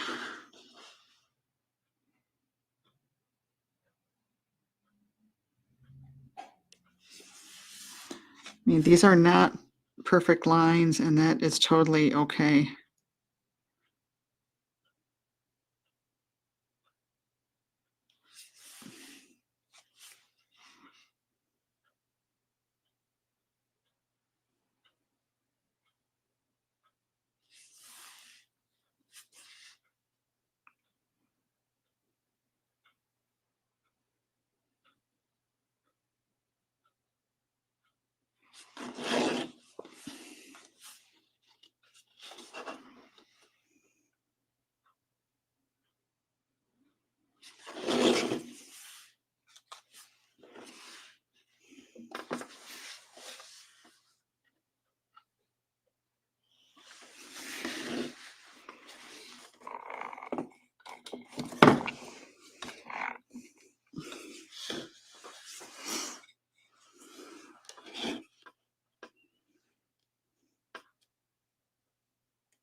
And I'm at the point where my eyes, it's like, I don't know if I should wear glasses for this or not.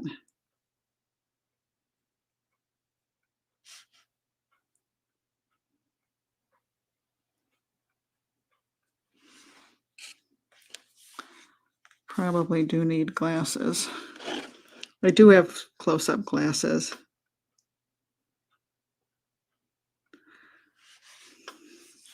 But I just don't use them.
I reloaded my brush.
I really think the window frames make a big difference too.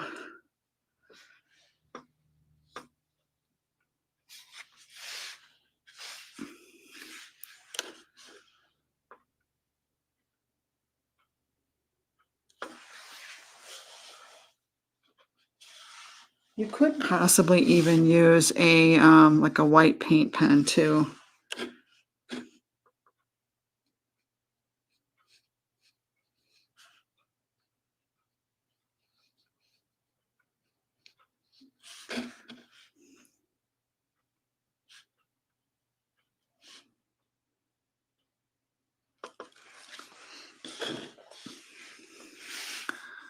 Okay, and then we'll do the top of the post.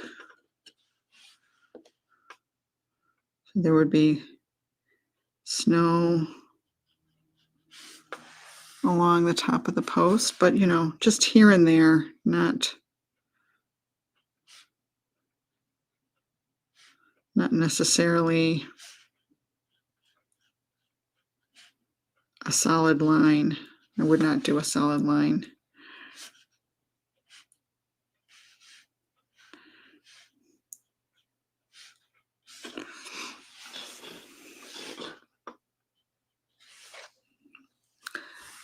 And then maybe there would be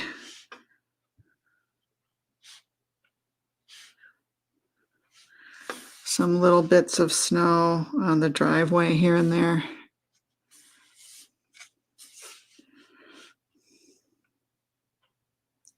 And they would be just little horizontal dashes. And try not to do them in a pattern, just be sporadic.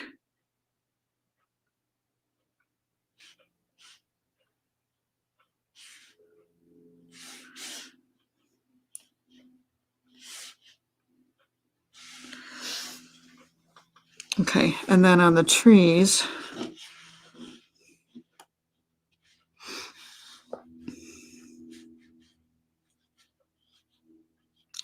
just try and picture where the high spots are.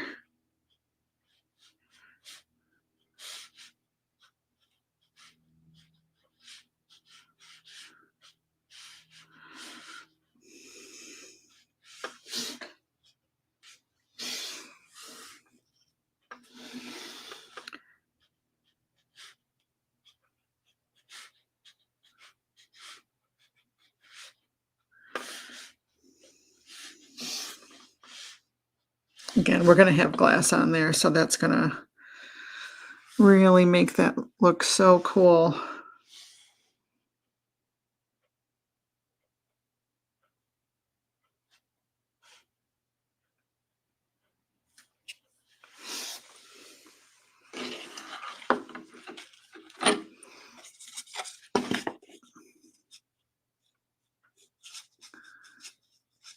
Not sure what happened with this green, but I don't really like all that.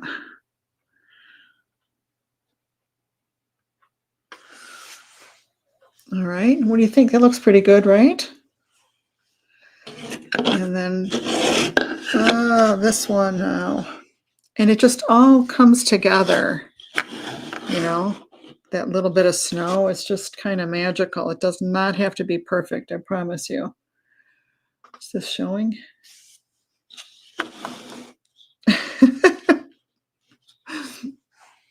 There we go.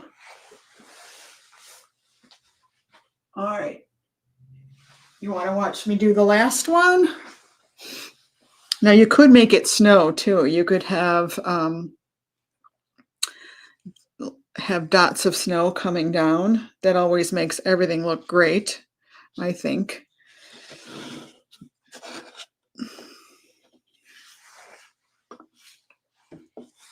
All right, so let's do the white trim on this one. So I've been getting just like a little bit of white and making sure that my brush is not loaded up with gunk at the ferrule. You know, the ferrule is the part that holds the bristles. It can get real gunky and weird. So it's nicely loaded. So it's going to help me paint a nice smooth line. And let's just start right here with this one.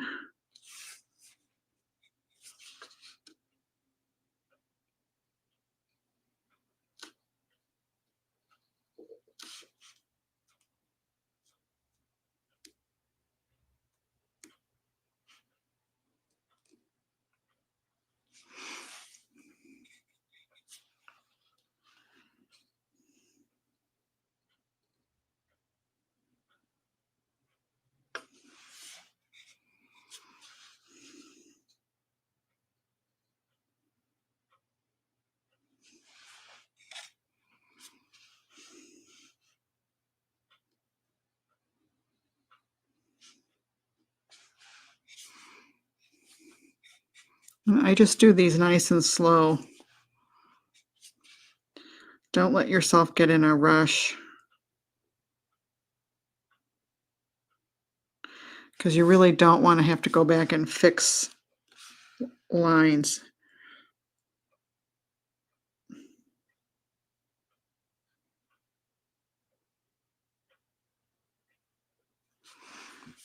The key is not pressing too hard. If you press down hard, you're going to have a real fat line, like an out of control line. Thank you, Linda.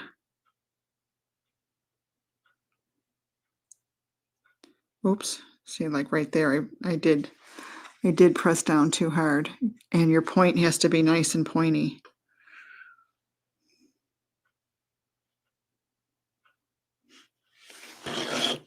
Well, those are the hardest, those little tiny windows over there.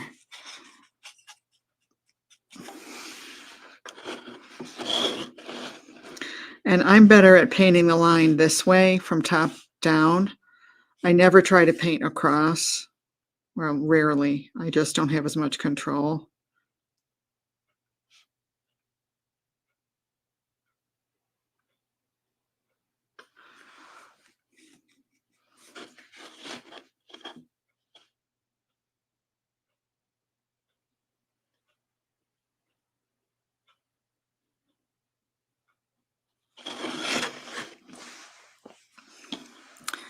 Getting a little bit messier on this one. I think it's because the paint is just getting a little dry.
Oh, that one got real fat. That one I'm going to have to go back and fix.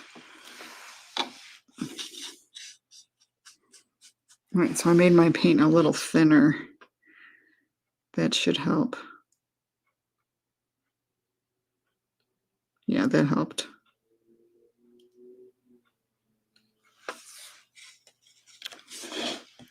I added a little water.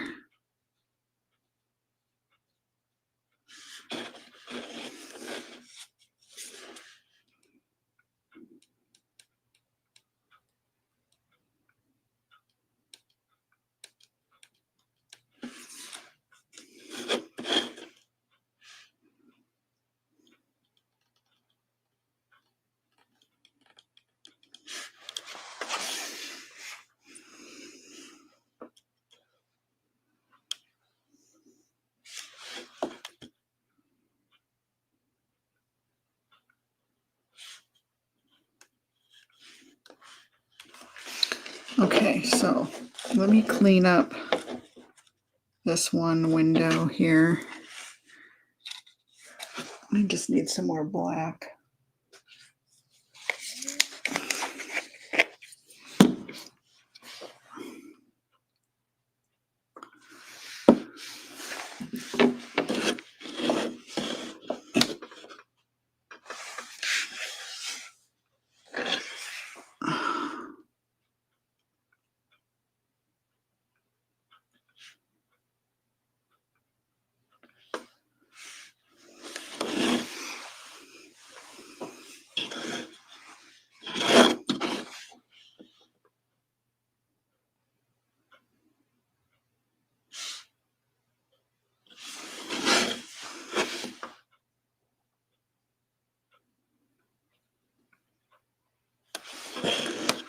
Okay.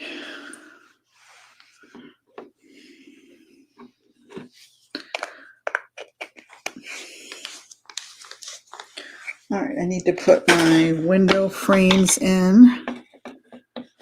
And I don't even have much white on this post right there, but it's okay.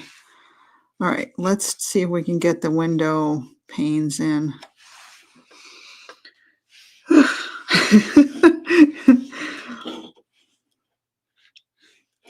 All right, I'm going to start with this one.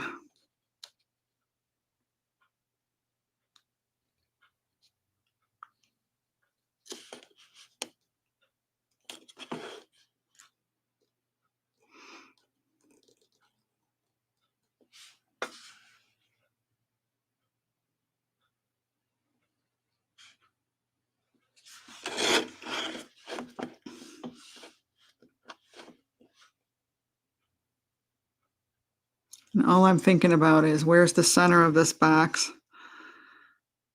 And just trying to do a straight line.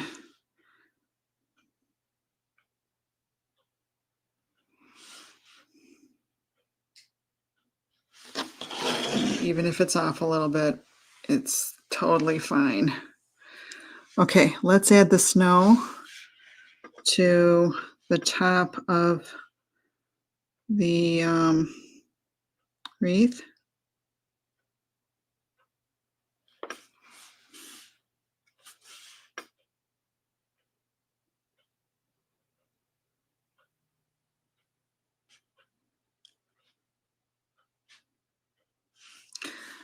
And,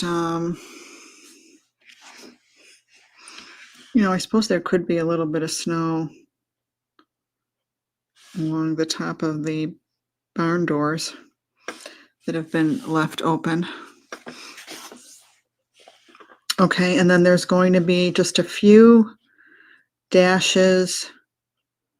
These are just horizontal dashes here and there.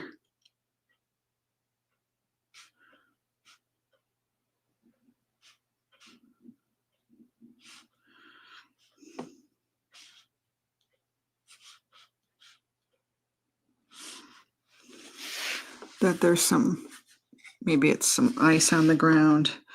Okay, and then there's going to be some snow kind of catching on the split rail fence.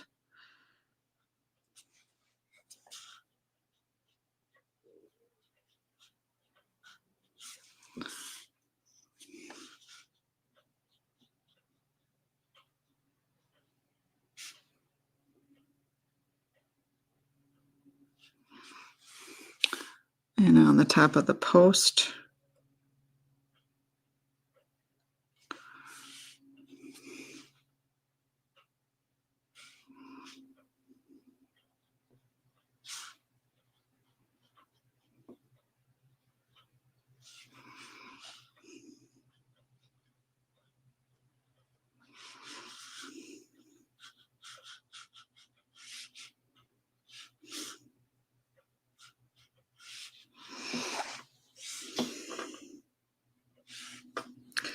Okay, and then on the trees.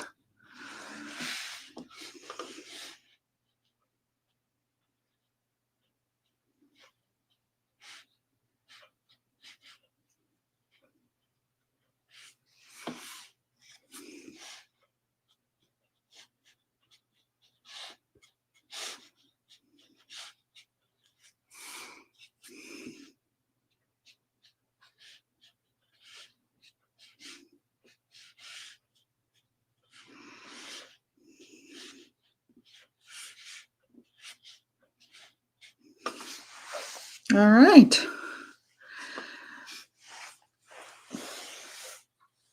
Oh my goodness. Oh, are we still frozen? Are we okay now?